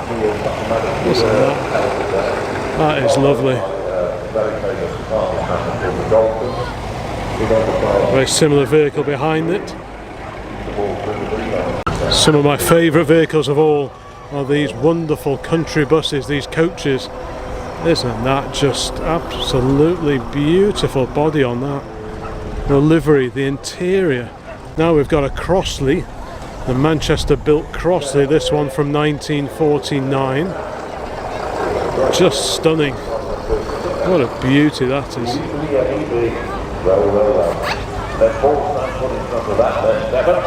What a treat to go out for a day trip on something like that. A Crossley. Oh, spectacular. It's a half cab, so you've got driver on his own in the front bits and then the engine alongside him. Oh. Again, wonderfully elegant styling on the bodywork on these.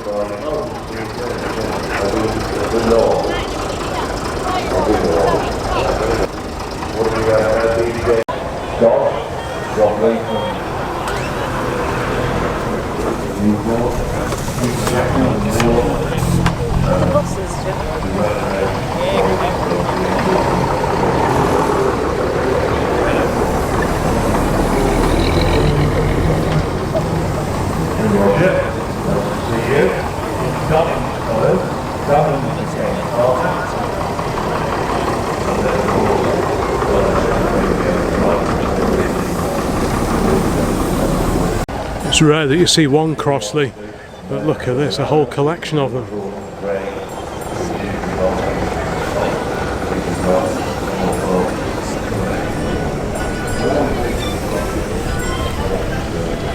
The duple Veygud bodied, probably Bedford, I'm guessing.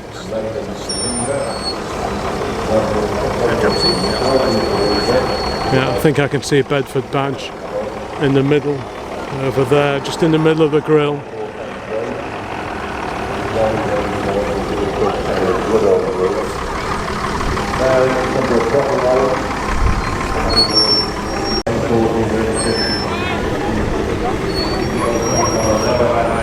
Behind that we have a guy.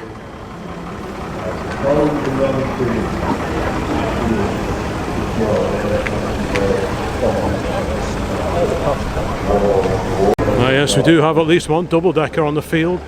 Here, a fantastic old Leyland. This one open top, perfect for sightseeing tours. What do we have here? Lurking over here, a Bedford CA, Mark II version of the CA Utila brake, complete with seats in the back. These were converted by Martin Walter down in Folkestone with the extra seats in the back. Quite an interesting old Bedford here. This Plaxton body kind of reminds me of the sort of school buses I used to go to the swimming baths in at school in the late 70s.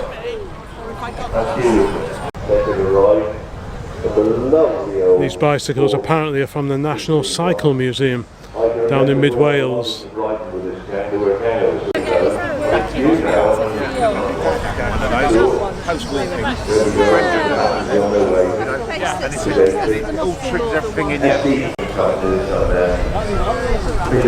Dad, it's gone.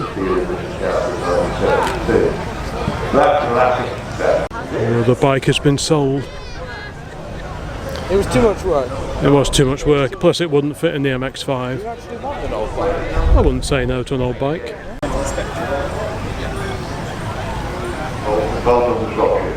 89 coming up. Renovation of Swansea and Kent. Working on the view. Oh, let's think of that now. Where is he? Where's the man himself? Is he on up there? You're on the foot, mate. No, I think you've got a man like me for being in the office, won't you? Eh? Good man. Be on the way there. You're doing three passionate, right, or what? Well, there you go. They're known for an awfully long time, right? not all the vehicles, not all the lorries went around the arena, so we'll have a quick scoot round here and just mop up any that we didn't see before. Here we've got a fantastic Scammell, a mechanical horse. This is the forerunner of the Scammell Scarab of the 1950s. A much more rudimentary cab on these, all wooden framed. Yeah, very, very neat kind of vehicle in the livery of British Railways. Very nice too. Got a huge American Peterbilt here. Cummins diesel power. A Bristol tractor unit here, i.e. just the cab of an articulated lorry but with no back on it at the moment. There's the fifth wheel coupling. And the pin of the trailer slides and engages in there, and then that allows it to be articulated, hence all the grease in this vicinity.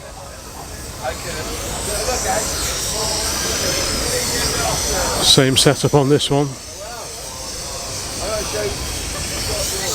Let's carry on having a quick look around this one in the livery of BRS, British Road Services. That is when, from a time after the war, when road haulage in this country was nationalised. And that's when BRS, British Road Services, was formed. Another ERF here. This is an ERF KV from 1956. Still a bit of rain in the air, so we'll try and get round as best we can. An incredible Mack, the American Mack. What a stylish machine that is. I'm assuming this is fiberglass. Yeah, very, very attractive looking truck indeed. AEC Mercury tanker. So again, it's got that articulated fifth wheel coupling. In this case, with a tanker trailer on it. As you can see, copious amounts of grease. Of course, this is a steam rally, first and foremost, and there are probably 80 or 90 steam-powered vehicles here today. We will have a look around them later. But as the Old Classic Car channel is primarily cars, lorries, vans, trucks, that kind of thing, that's why I've been doing those first, and then we'll catch up with some of the steam exhibits just a little bit later on. Anyway, back to the lorries. That glorious AEC tanker, another AEC and Mandator alongside that. Again, no body, just the tractor unit. Quite a few later vehicles, Volvos, Scanias, that kind of thing over there. A bit more recent, there's a Kenworth just there. We've got some later Scanias, but let's stick to the older vehicles for now. This is a Guy Big J. ERF here, Gardner powered. Leyland Beaver. You can see this has got the ergomatic cab that I was talking about, and this cab is the same as the one fitted to the AEC, the blue one just there. So you can see the family resemblance. Yeah, many more Scanias down on the back over there. We've got a Leyland Marathon, that's quite a rare sight. Tilt forward cab, hence these two grab handles here to tilt the cab over. Yeah, Volvos, Fodens, ERF down there. There you see, there we go, there's that cab again. The Volvo, is that, I'm not sure, is that an F88 or F87? And as with so many of these wonderful old lorries, some really nice in-period sign writing, properly hand applied, none of your vinyl cut stickers here, just properly done. It's always a treat to have a close look at proper old lettering. Let's have a look now. Next to this Leyland Brewer's Dray, we have this, a Guy Motors, and I'm pretty sure this is wartime spec. Looking at the style of it, it all looks fairly, well, agricultural, simple and quick to make. So my guess is that this dates to the war years and then was sort of put to an alternative use following the Second World War, which happened to so many military vehicles. This one is very, very distinctive. I've never seen this before. It is raining just a bit now. Let's carry on here. Albion, that's 1939 it says. Top speed 30 miles an hour. Albion here. There's that Morris commercial from the 1930s. Little beauty this is. Another brewer's dray.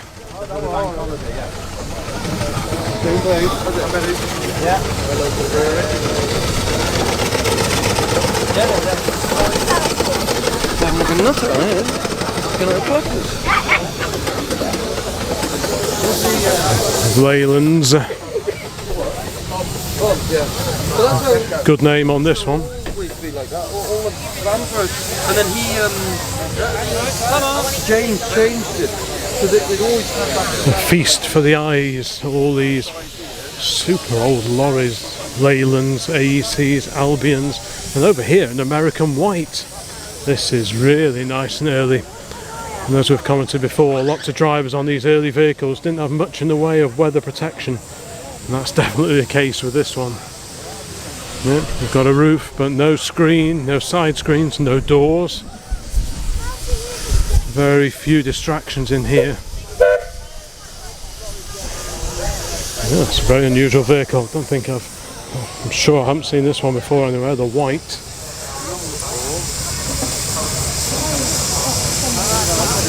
And as with so many vehicles this age, no brakes on the front.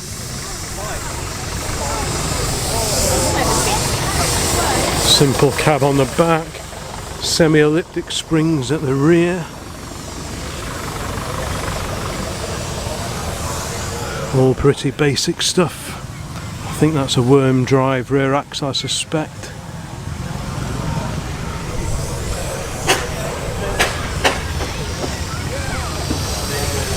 Steam on the move.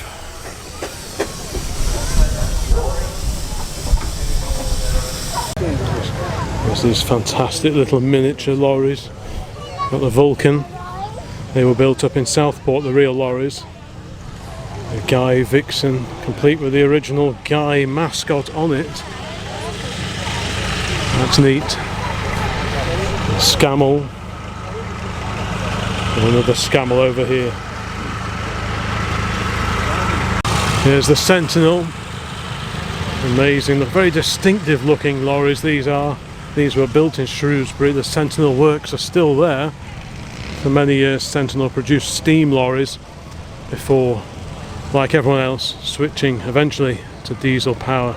Quite distinctive cabs on these with these little sliding doors. So these are quite handy if you were parking in fairly tight parking space, so you didn't have to have room to swing the doors open. But they are quite narrow. So obviously this slides forward and this slides over here. But you wouldn't want to be too portly.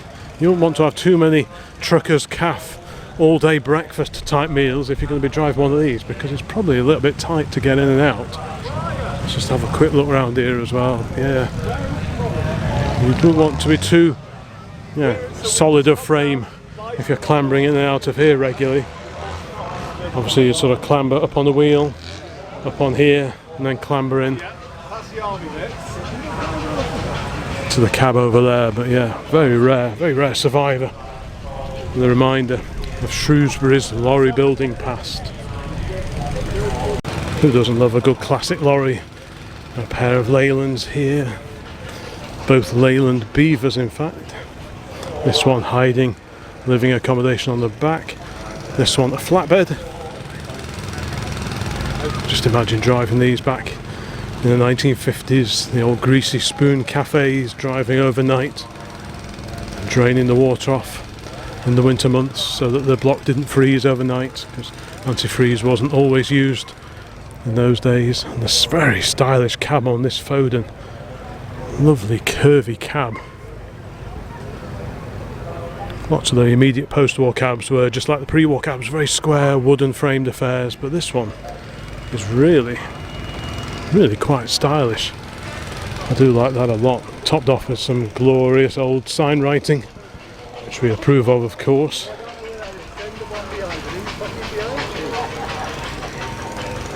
One of my favourites of all are these bonneted Bedfords. Some of these, the K series and the O series. Yeah. Lovely looking things. If I had the room for one of these, I'd be very tempted indeed. Just think they're great. This has got the BDC, the Bedford Drivers Club badge on the front of it. Great looking vehicles. And here Albion Shore as the sunrise. This is an Albion Chieftain. Again, flatbed body. Got a bit of ballast on the back of this one. I imagine these probably, because they're really heavily sprung, because they're designed to carry, I don't know, a couple of ton weight, whatever, without any weight on the back, they can be a bit choppy and a bit bouncy. So quite often you see with these old lorries, they've got a bit of ballast, a bit of weight just sat on the back, just to sort of improve the ride just a little bit. Yeah, beautiful condition. And here, another Bedford. Lovely drop side body on this one.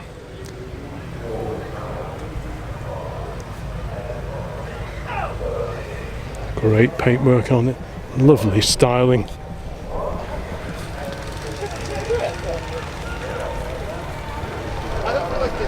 Here is the Leyland Comet we saw before. Look at all those boxes on the back. What a great display.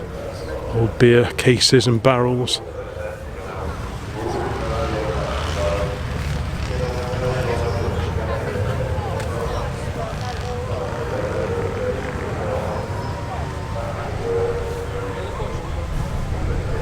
The Bedford here, real chunky little fella. This one, twin wheels at the back, fairly short wheelbase, windows up, pull up windows, note. Yeah. Look, a little beauty. Don't take up too much room, these. That's the beauty of some of these sort of 40s, 50s lorries. Some of them are quite big, but some of them are fairly manageable sizes, including this phenomenal Bedford. Got a Bedford S-Type here, 1953. Albion Chieftain here. Come over from Wrexham if the livery on the door is anything to go by. It's not come too far today. 4-piece windscreen. So to get the curve, oh look, these look like they're made of perspex. I'm pretty sure those are perspex. So, because curving glass was in its infancy at the time of this cab being built, you've got flat glass for the main screens, and to get a bit of extra visibility, they fitted these corner screens made from fiberglass, perspex, which is a lot easier to form. So that's quite an interesting cab on that one. Here's the Fordson Thames 4D of the early 1950s with the Albion Chieftain, again in BRS livery. This one from 1957. Over here, a Dodge. So what's this? Early 60s, late 50s, early 60s. And here, a Foden. Okay, next row, the mighty Scammell. Skies are brightening just a little bit. We've got a comma here, 1965. Another Thames Trader. This is with the Cologne cab, the Cologne cab. I think you need that. So it's similar running gear to the Thames Traders we saw before, but this has the Cologne style cab on it. Makes it just a bit more interesting, a bit more curvy, a bit more wind cheating perhaps, more modern looking perhaps than the regular British market vehicles. There you see over here the Mandata. Here is the more regular seen Thames Trader. Yes, Series Bedford, this one up from Craven Arms, not a million miles away from here. There's the other Thames Trader we saw before. There's Sir Galahad and Scammell. You told me on Austin, a comma. I wonder if this has got the TS3, the 2-stroke supercharged diesel engine in it, which made a fantastic sound. I've got a feeling that's probably the engine that is in that one. Dodge Foden S20.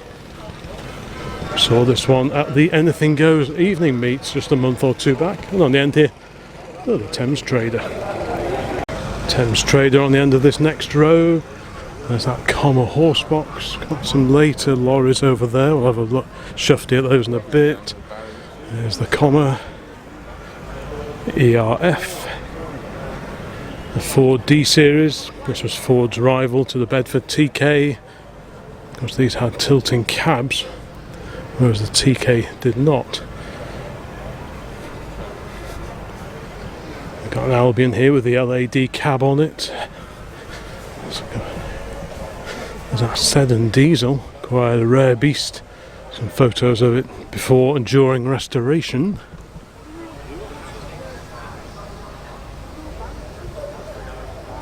These fantastic old lorries. Many of them are owned by fleet operators, which makes life a little bit easier because they've usually got all the space and the tools and the equipment to look after these things. But the privately owned lorries in particular, it's a real credit to all the owners of the vehicles that are here today, that these things are still on the road, still out and about for us all to see.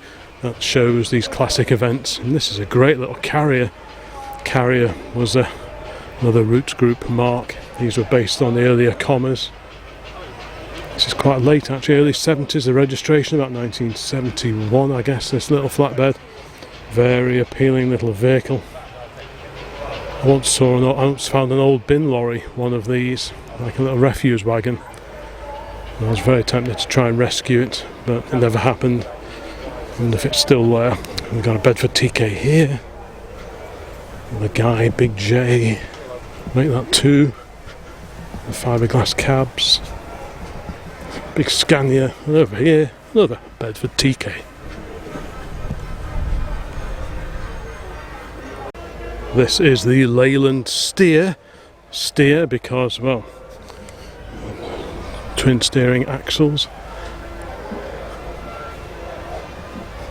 What's this one over here? Foden.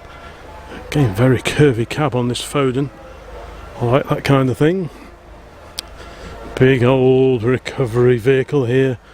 Wow, that's a serious looking bit of kit, that is. 1,748 miles in 9 days of driving, 768 litres of diesel. Wow. Incredible. Leyland DAF, later Scania, a D series Ford, again lovely sign writing. Very nice too. Got a Volvo up here. I think we've seen this on the Cheshire Run, I suspect. What do we have here with a beaver tail body? This is an ERF. There's a Leyland over here. Is this a Chieftain? Could be. It's a Clydesdale. There we go. Leyland Clydesdale.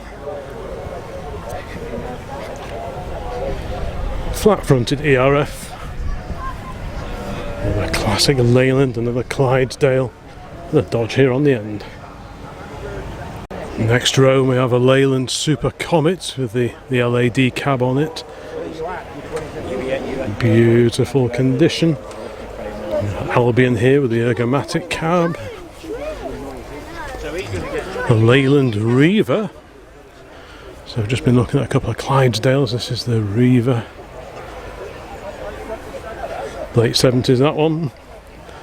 And this beauty, this is one of my favourites. These AECs, this is the Mammoth. I think they're just beautiful looking vehicles. So charismatic.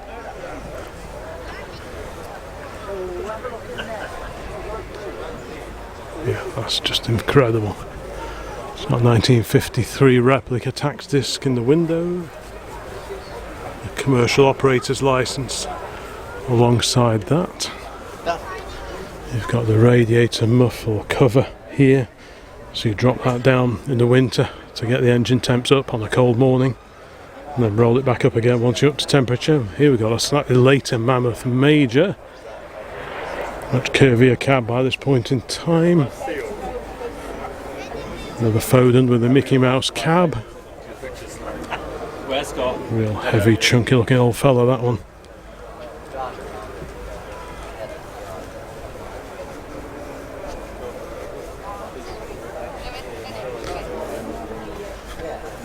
Slightly later Foden here from the late 1960s. AEC Mammoth Major. Now we are getting into the coaches and the buses. I think this is a little hotel bus. Isn't that incredible, based on Ford Model T? Unusual to see the Model T with these sort of almost Daimler style flutes in the top of the cast header tank on the radiator. That's a bit different compared to most Model Ts that you see. You've got your regular, again, transverse leaf, front axle, no brakes either. Left-hand drive.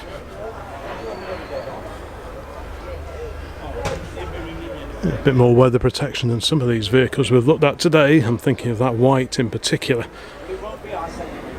I quite like these sort of extendable frame things. These were designed to go on the running board of any car, including Model Ts, and you could extend it out and you could cram in a bit more luggage. Of course, on Model Ts and like the Dodge we used to have, there was no boot space, so anything you wanted to carry with you, any luggage, all had to be crammed in the interior. So to make use of the space offered by the running board, you could get these extendable frames that sort of collapse and come out again, and you can lob one or two cases behind there, and that's what we're looking at there. Very neat, very practical idea. Wooden spoked wheels.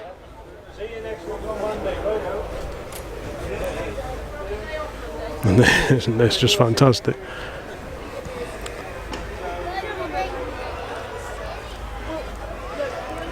Isn't that just lovely? What have we got in the back?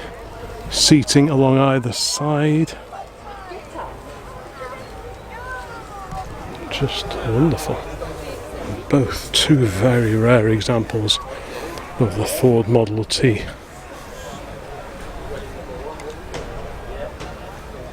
There's the glorious Leyland Cub that we saw driving past into the arena just a few minutes ago.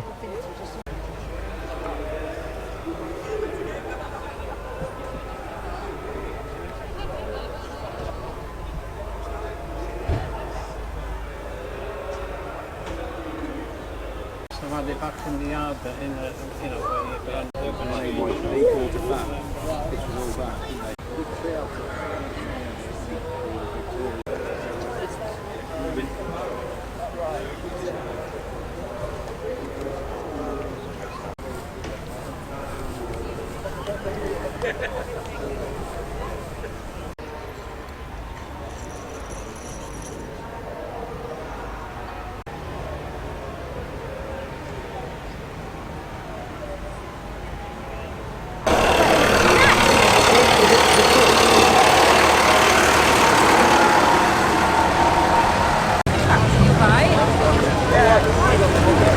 Look at this Packard ambulance. Wow, what a thing that is.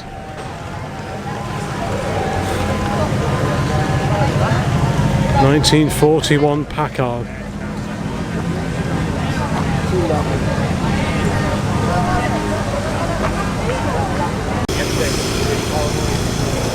Got a Land Rover there, well, the Minerva. These were built, are they Belgian? Can't remember. Yeah, Belgian built, Series 1.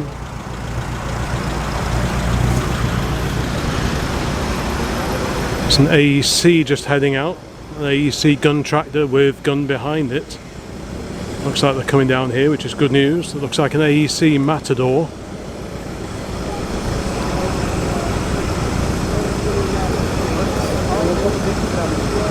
There goes the Packard. Jeep with trailer. Stand out of the way. There's that little Minerva, the Belgian built Land Rover, AEC Matador. What a machine, and look at that on the back. You wouldn't want to be at the wrong end of that. Scammell, I think Scammell Pioneer.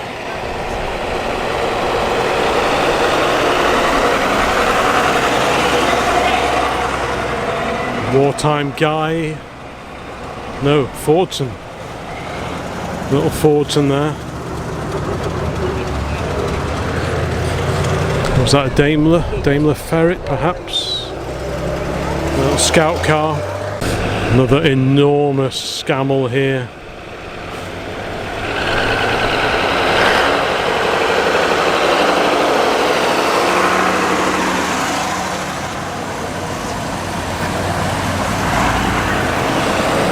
Bedford QL perhaps. I'll have to look that one up, I think.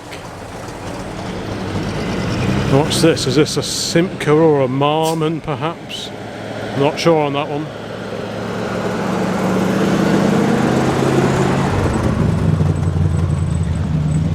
Old Morris commercial, the LC series Morris of the early 50s.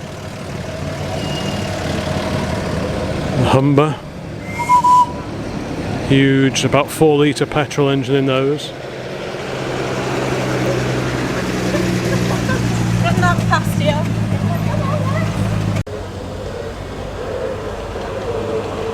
Over here we've got a Bedford, the old Green Goddess fire appliance based on the Bedford RL. Austin K9, it's a militarised 4-wheel drive version, I guess, of the Austin Lodestar lorry. Usually these have radio van bodies on the back. I think that's what we're looking at there. A forward control Landy, Scamel here, Model T.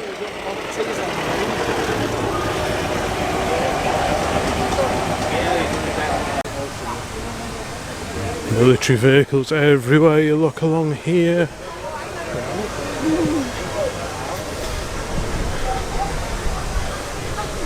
All sorts of things, little scout cars. Have some very, very early, and in this case very, very oily tractors here. Farmall. No, we weren't going to take those out on the road. There you go, 44 this one. 1944. Yeah, John and Dana. What a machine. And Harrison, we're all forgetting ordinary days. Some really original looking tractors here today.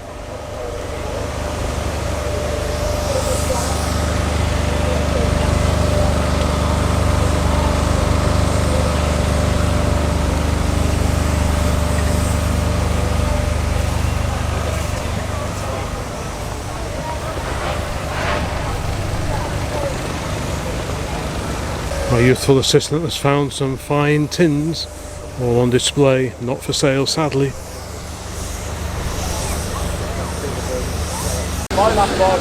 Look at this grey Fergie with this cab on it. Luxury of luxuries.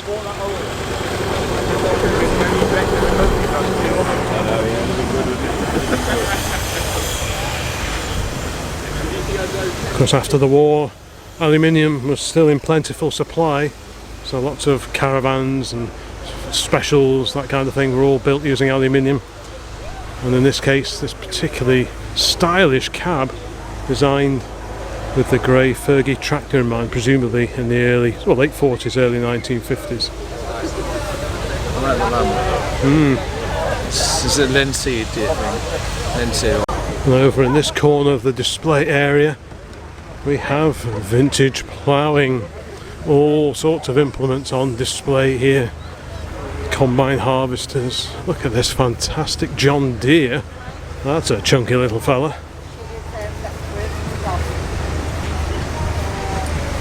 Yeah, we've got ploughing going on over there. I'm not sure if it's a competition or just demonstrations, but I know there are vintage tractor ploughing competitions held throughout the year. There's the old Field Marshal in the field.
All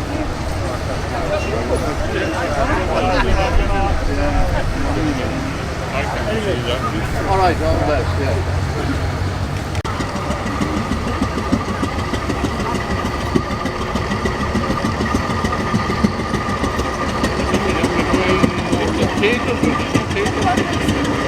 Yeah, go on.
Pinocchio doing it.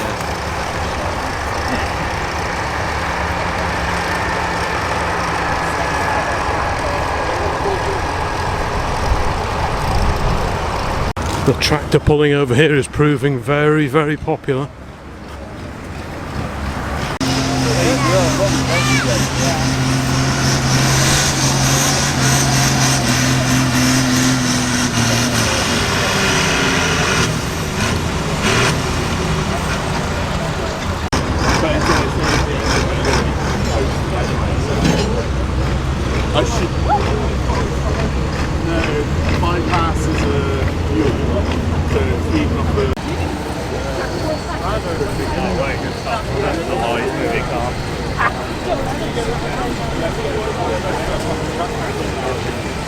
Jenny's funny. She went to take everybody a different.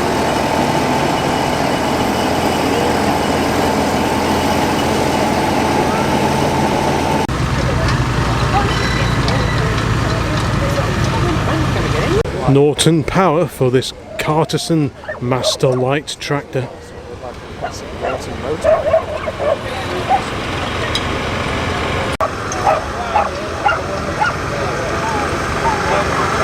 I'd forgotten just how big this show is.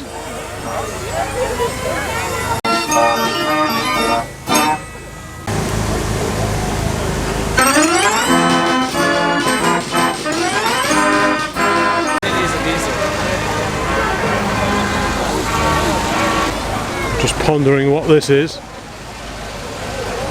The DAF from 1953.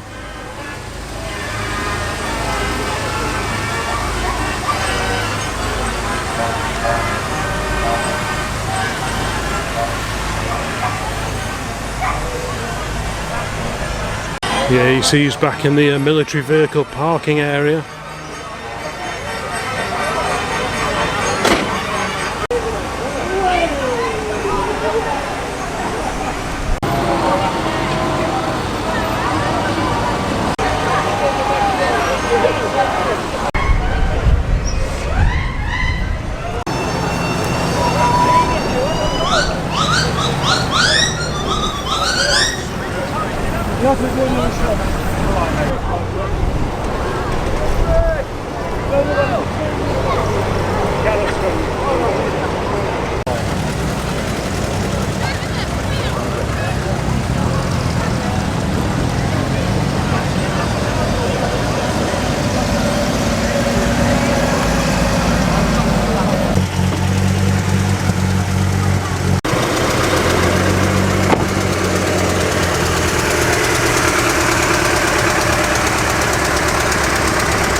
team of engines and his own engine, obviously. But there we are, fine. Many of the steamrollers and traction engines are heading out into the arena shortly. So let's just have a quick look at this incredible traffic jam of steamers. We've got a Fowler here in the foreground.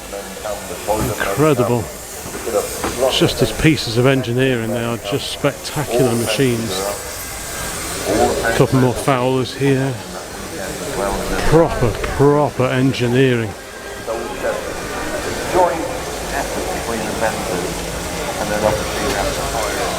Couple here slightly more manageable in size.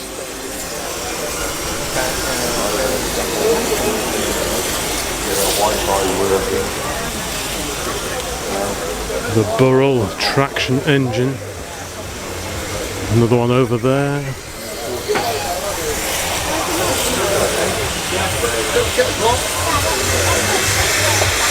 One of these came past the house a couple of days ago. You can always hear them coming, clanking and rattling away as they potter along.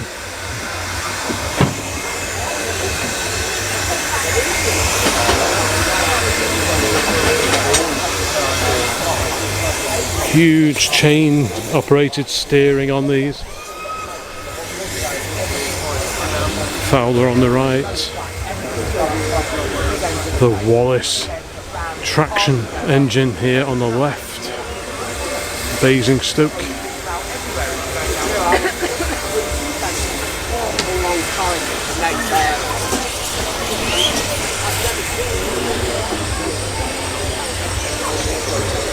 Wow.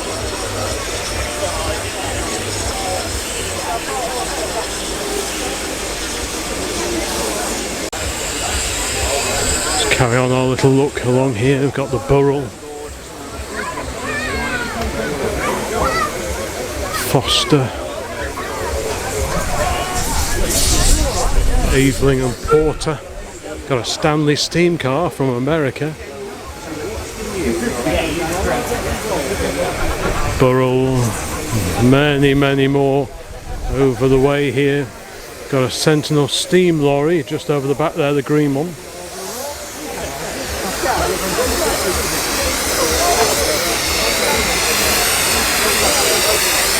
Oily Rag Invicta here.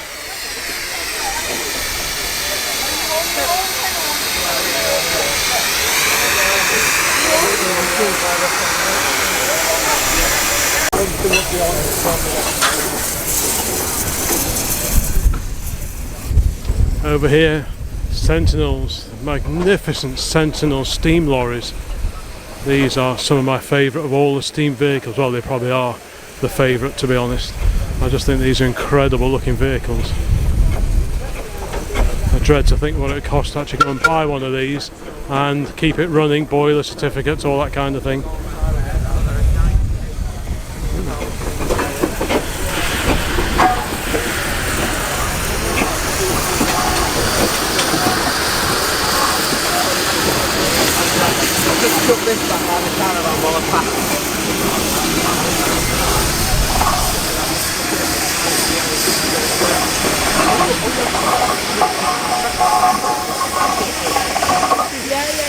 An incredible collection of Sentinels here today. I'd say these were built in Shrewsbury, just up the road from where we are today.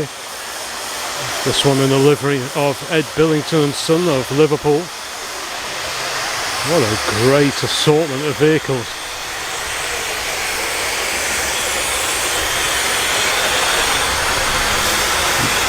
Wow.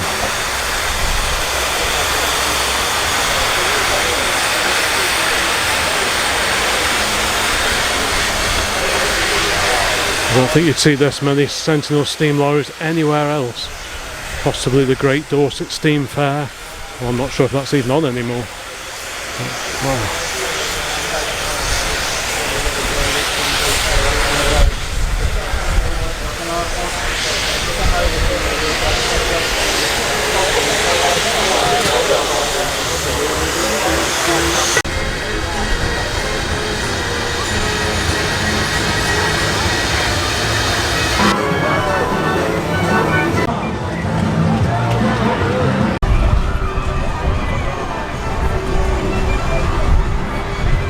So we've come back here to stop for a quick sandwich stop, and then we'll head back into the main show area.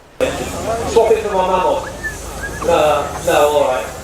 Now to the left of the commentary box, the winding drum underneath the engine, and you had an engine on either side of the field, and it would winch the plough, they would tow the plough backwards and forwards between them, so that they ploughed the acreage, and that took on, that enabled agriculture to develop at a much faster pace than they could with horses. In the 2030s, when the modern tractor came in, the ploughing engine for a lot of occasions still by our secretary Maggie Asprey and her family, and they present them to us.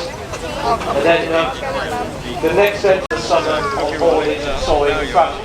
And so Steve and family very unusually present it in steamroller form, because it's very unusual to have a convertible that's still a steamroller. And you're going down the big hill, past Brighton Hospital, there's about 30 foot of wall that is new stone or newer stone, and that's where Lady H took a tumble all those years ago. Ransom steam tractor passing us here, again a different, still a very clean and tidily presented engine, but that was driven on the road all the way from the south of England. Again, like so many engines, it's got a 17 it's new, it's licensed for the road, all is good, and it takes lots of tractors, and there's a Calder tractor, so again, different example. Wagon, beautifully presented by the Calder family, and again, another engine that travels on the road. They're a good number. But engines are sold all around the world for export. We've seen an Irish engine. Richard Hesbrook's Foden was made for.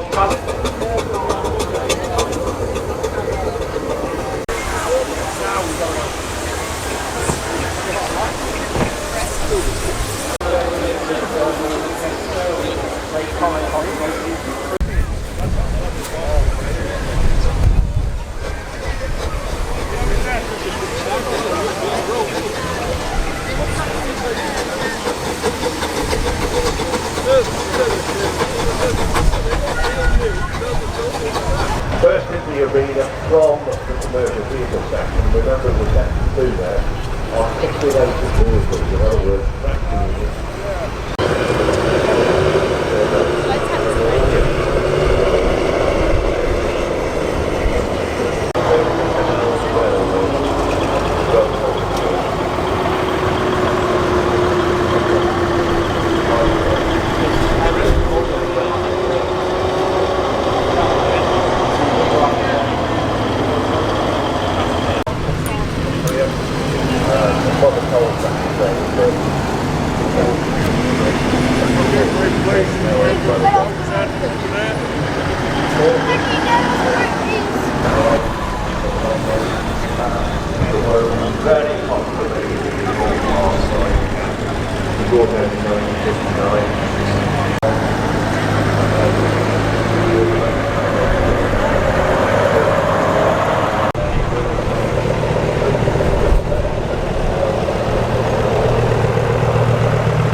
Steering back axle.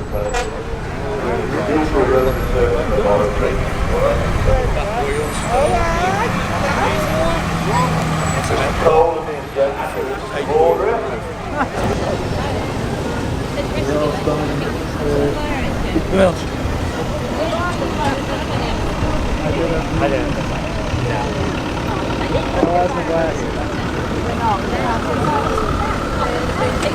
'69 Series 2A.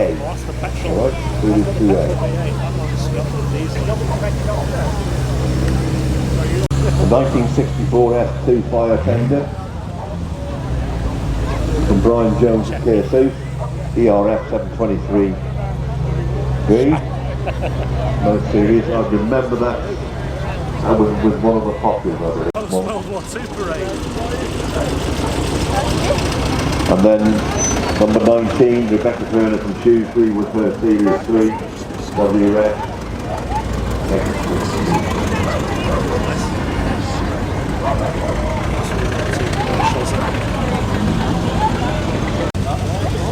And number 1, which is the oldest one we got here, I believe. For these 1941, 1949 Series 1 LDE 677. That's a marvellous chevette. Coming by now, Andrew Jones went another Series 1. OSL 48, yes, the 1958 Ford Top. Number 1, that's a Ford 1, 3 probably. Number 1.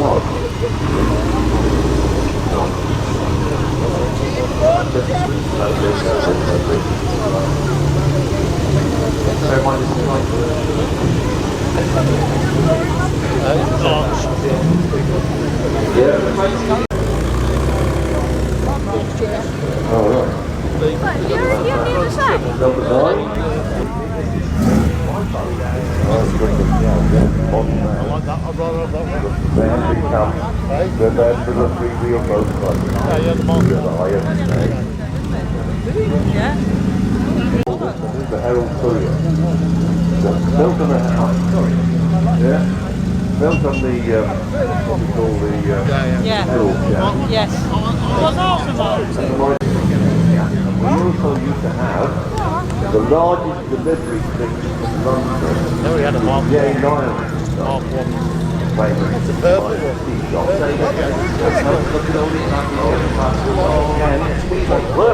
Oh my goodness. You don't have a map there.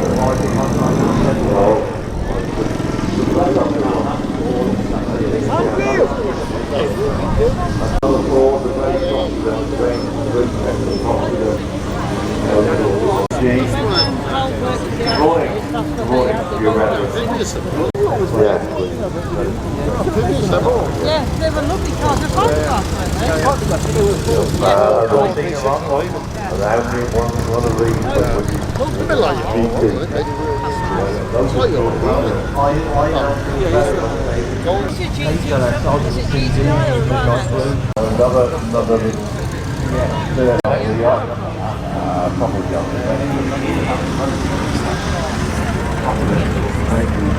Powerful there, I'll tell you. What's made the family, you know that,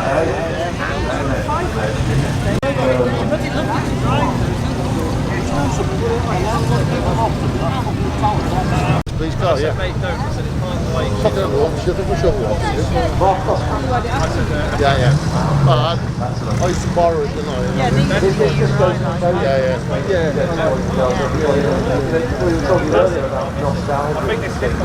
I'm going gooey about cars.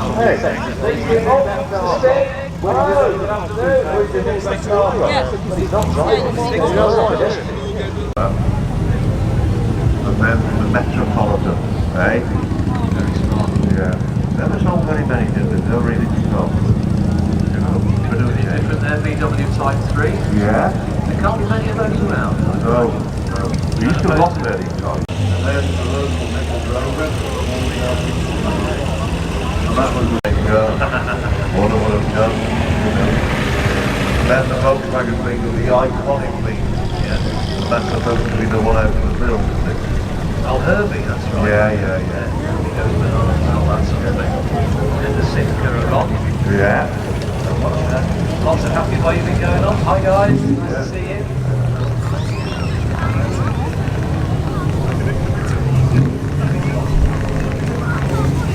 Maxi, Austin Maxi, another car of my childhood. Oh, yeah. Yeah, I am now feeling old. When I first started driving cars, they came in cars like that. A Daimler, obviously, Jaguar Ball, you know, sort of thing. I think I spoke to that fellow when he came in, he looked like one of the train.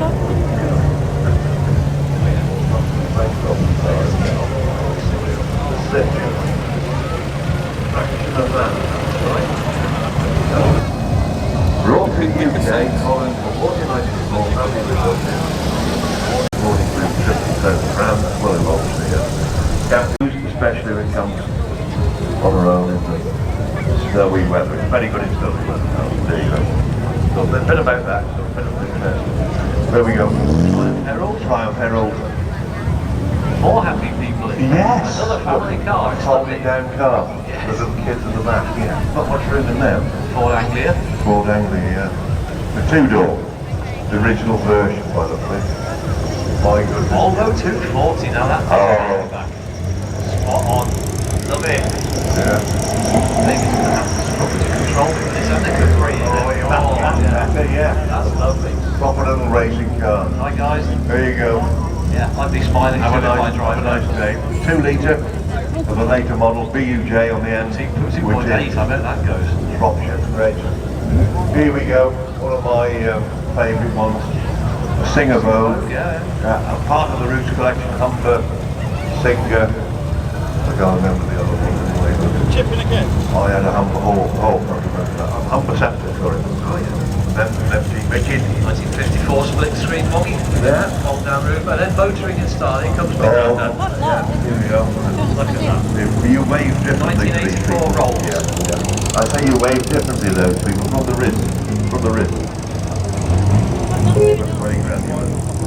The MG, lovely example of a family car, that one. You made it then, and you made it for the room. Very much so, yeah. One of the most early Morris houses, number 3. 1949, yeah. Yeah, the early one. No indicators on that, so that'll be trafficators, won't it? There's your Humber, or your Tillman, or the other. Oh, the Daimler. Yeah. Big old Daimler, last of the big old 80s. Lovely old thing. Hey, look at that. That would be 56, 58. Wolverhampton Dredge.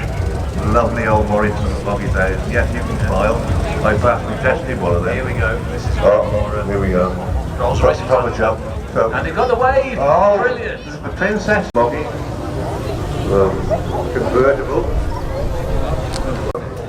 Yeah, this is the gear commissioned by the owner of Fiat, Genio Angelello,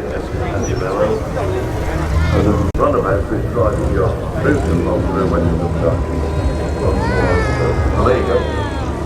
All these little foibles, these lamps. Little sections on by the Triumph. Lovely little, oh it's, yes, Mr. Rose. And then we got the lovely little Benny. Now if I remember right, this is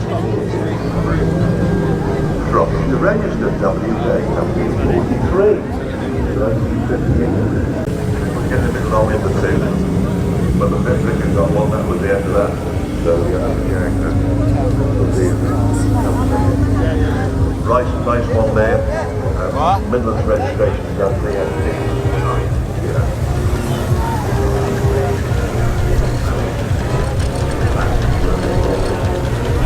Well, he's named a lot of himself, yeah, he's got Morris, yeah, Morris, Austin, got a gentleman, Affordable motoring with Silver Shadow. yeah. F-Red 67. Used and most and working. I painted my Land Rover on the back street. I wanted to please have a green spray and the chap in the garage said, oh yeah, at least the car's still in the family.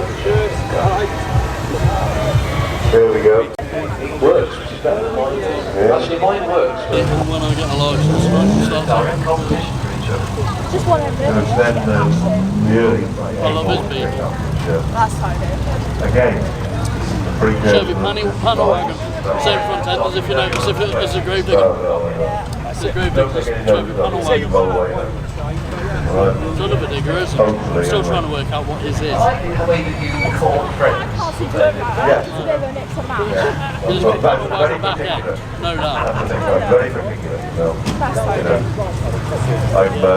I can easily offend if you want me to. But I'm not offended. Don't worry. No. When we come to, you always take up the hard stuff. You're right. It wasn't on the phone. It wasn't on the internet or the other one, YouTuber or YouTube or something. I don't know what they call it. Anyway. That becomes that little sweet and bed. Yeah.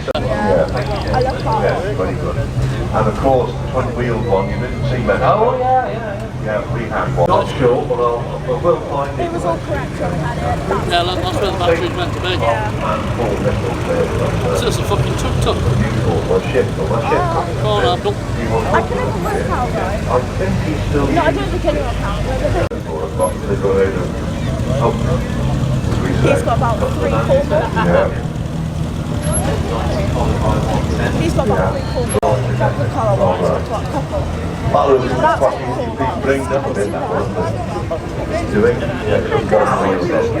But it's still nice. Two seats. And then Brian is there in his Land Rover Series 1. Used to be the man in the working team. He started to know what. I think it was first got by Westminster actually was Coalbrookdale. Oh, when I was living in Coalbrookdale, I always thought I'd fancy one of those Rovers, and then you found out how badly the sills rotted out. And I thought, no, I bet you don't want one of those. They were well infected with the old duck. And then up to the classic 14. Ladies ready to go into 2-door, 4-door estate. These are local stories.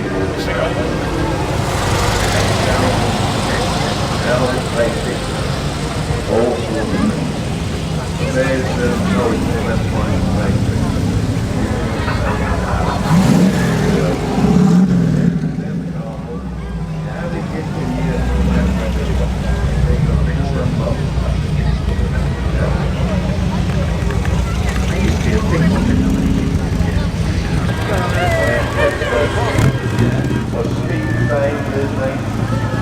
There you go. Maybe over there somewhere. Well, I think we're still in that. Yeah, what is the real one? Social media making it. Yeah, you can two gates. The Midlands was home for me when you were all 2 months. Should we go now?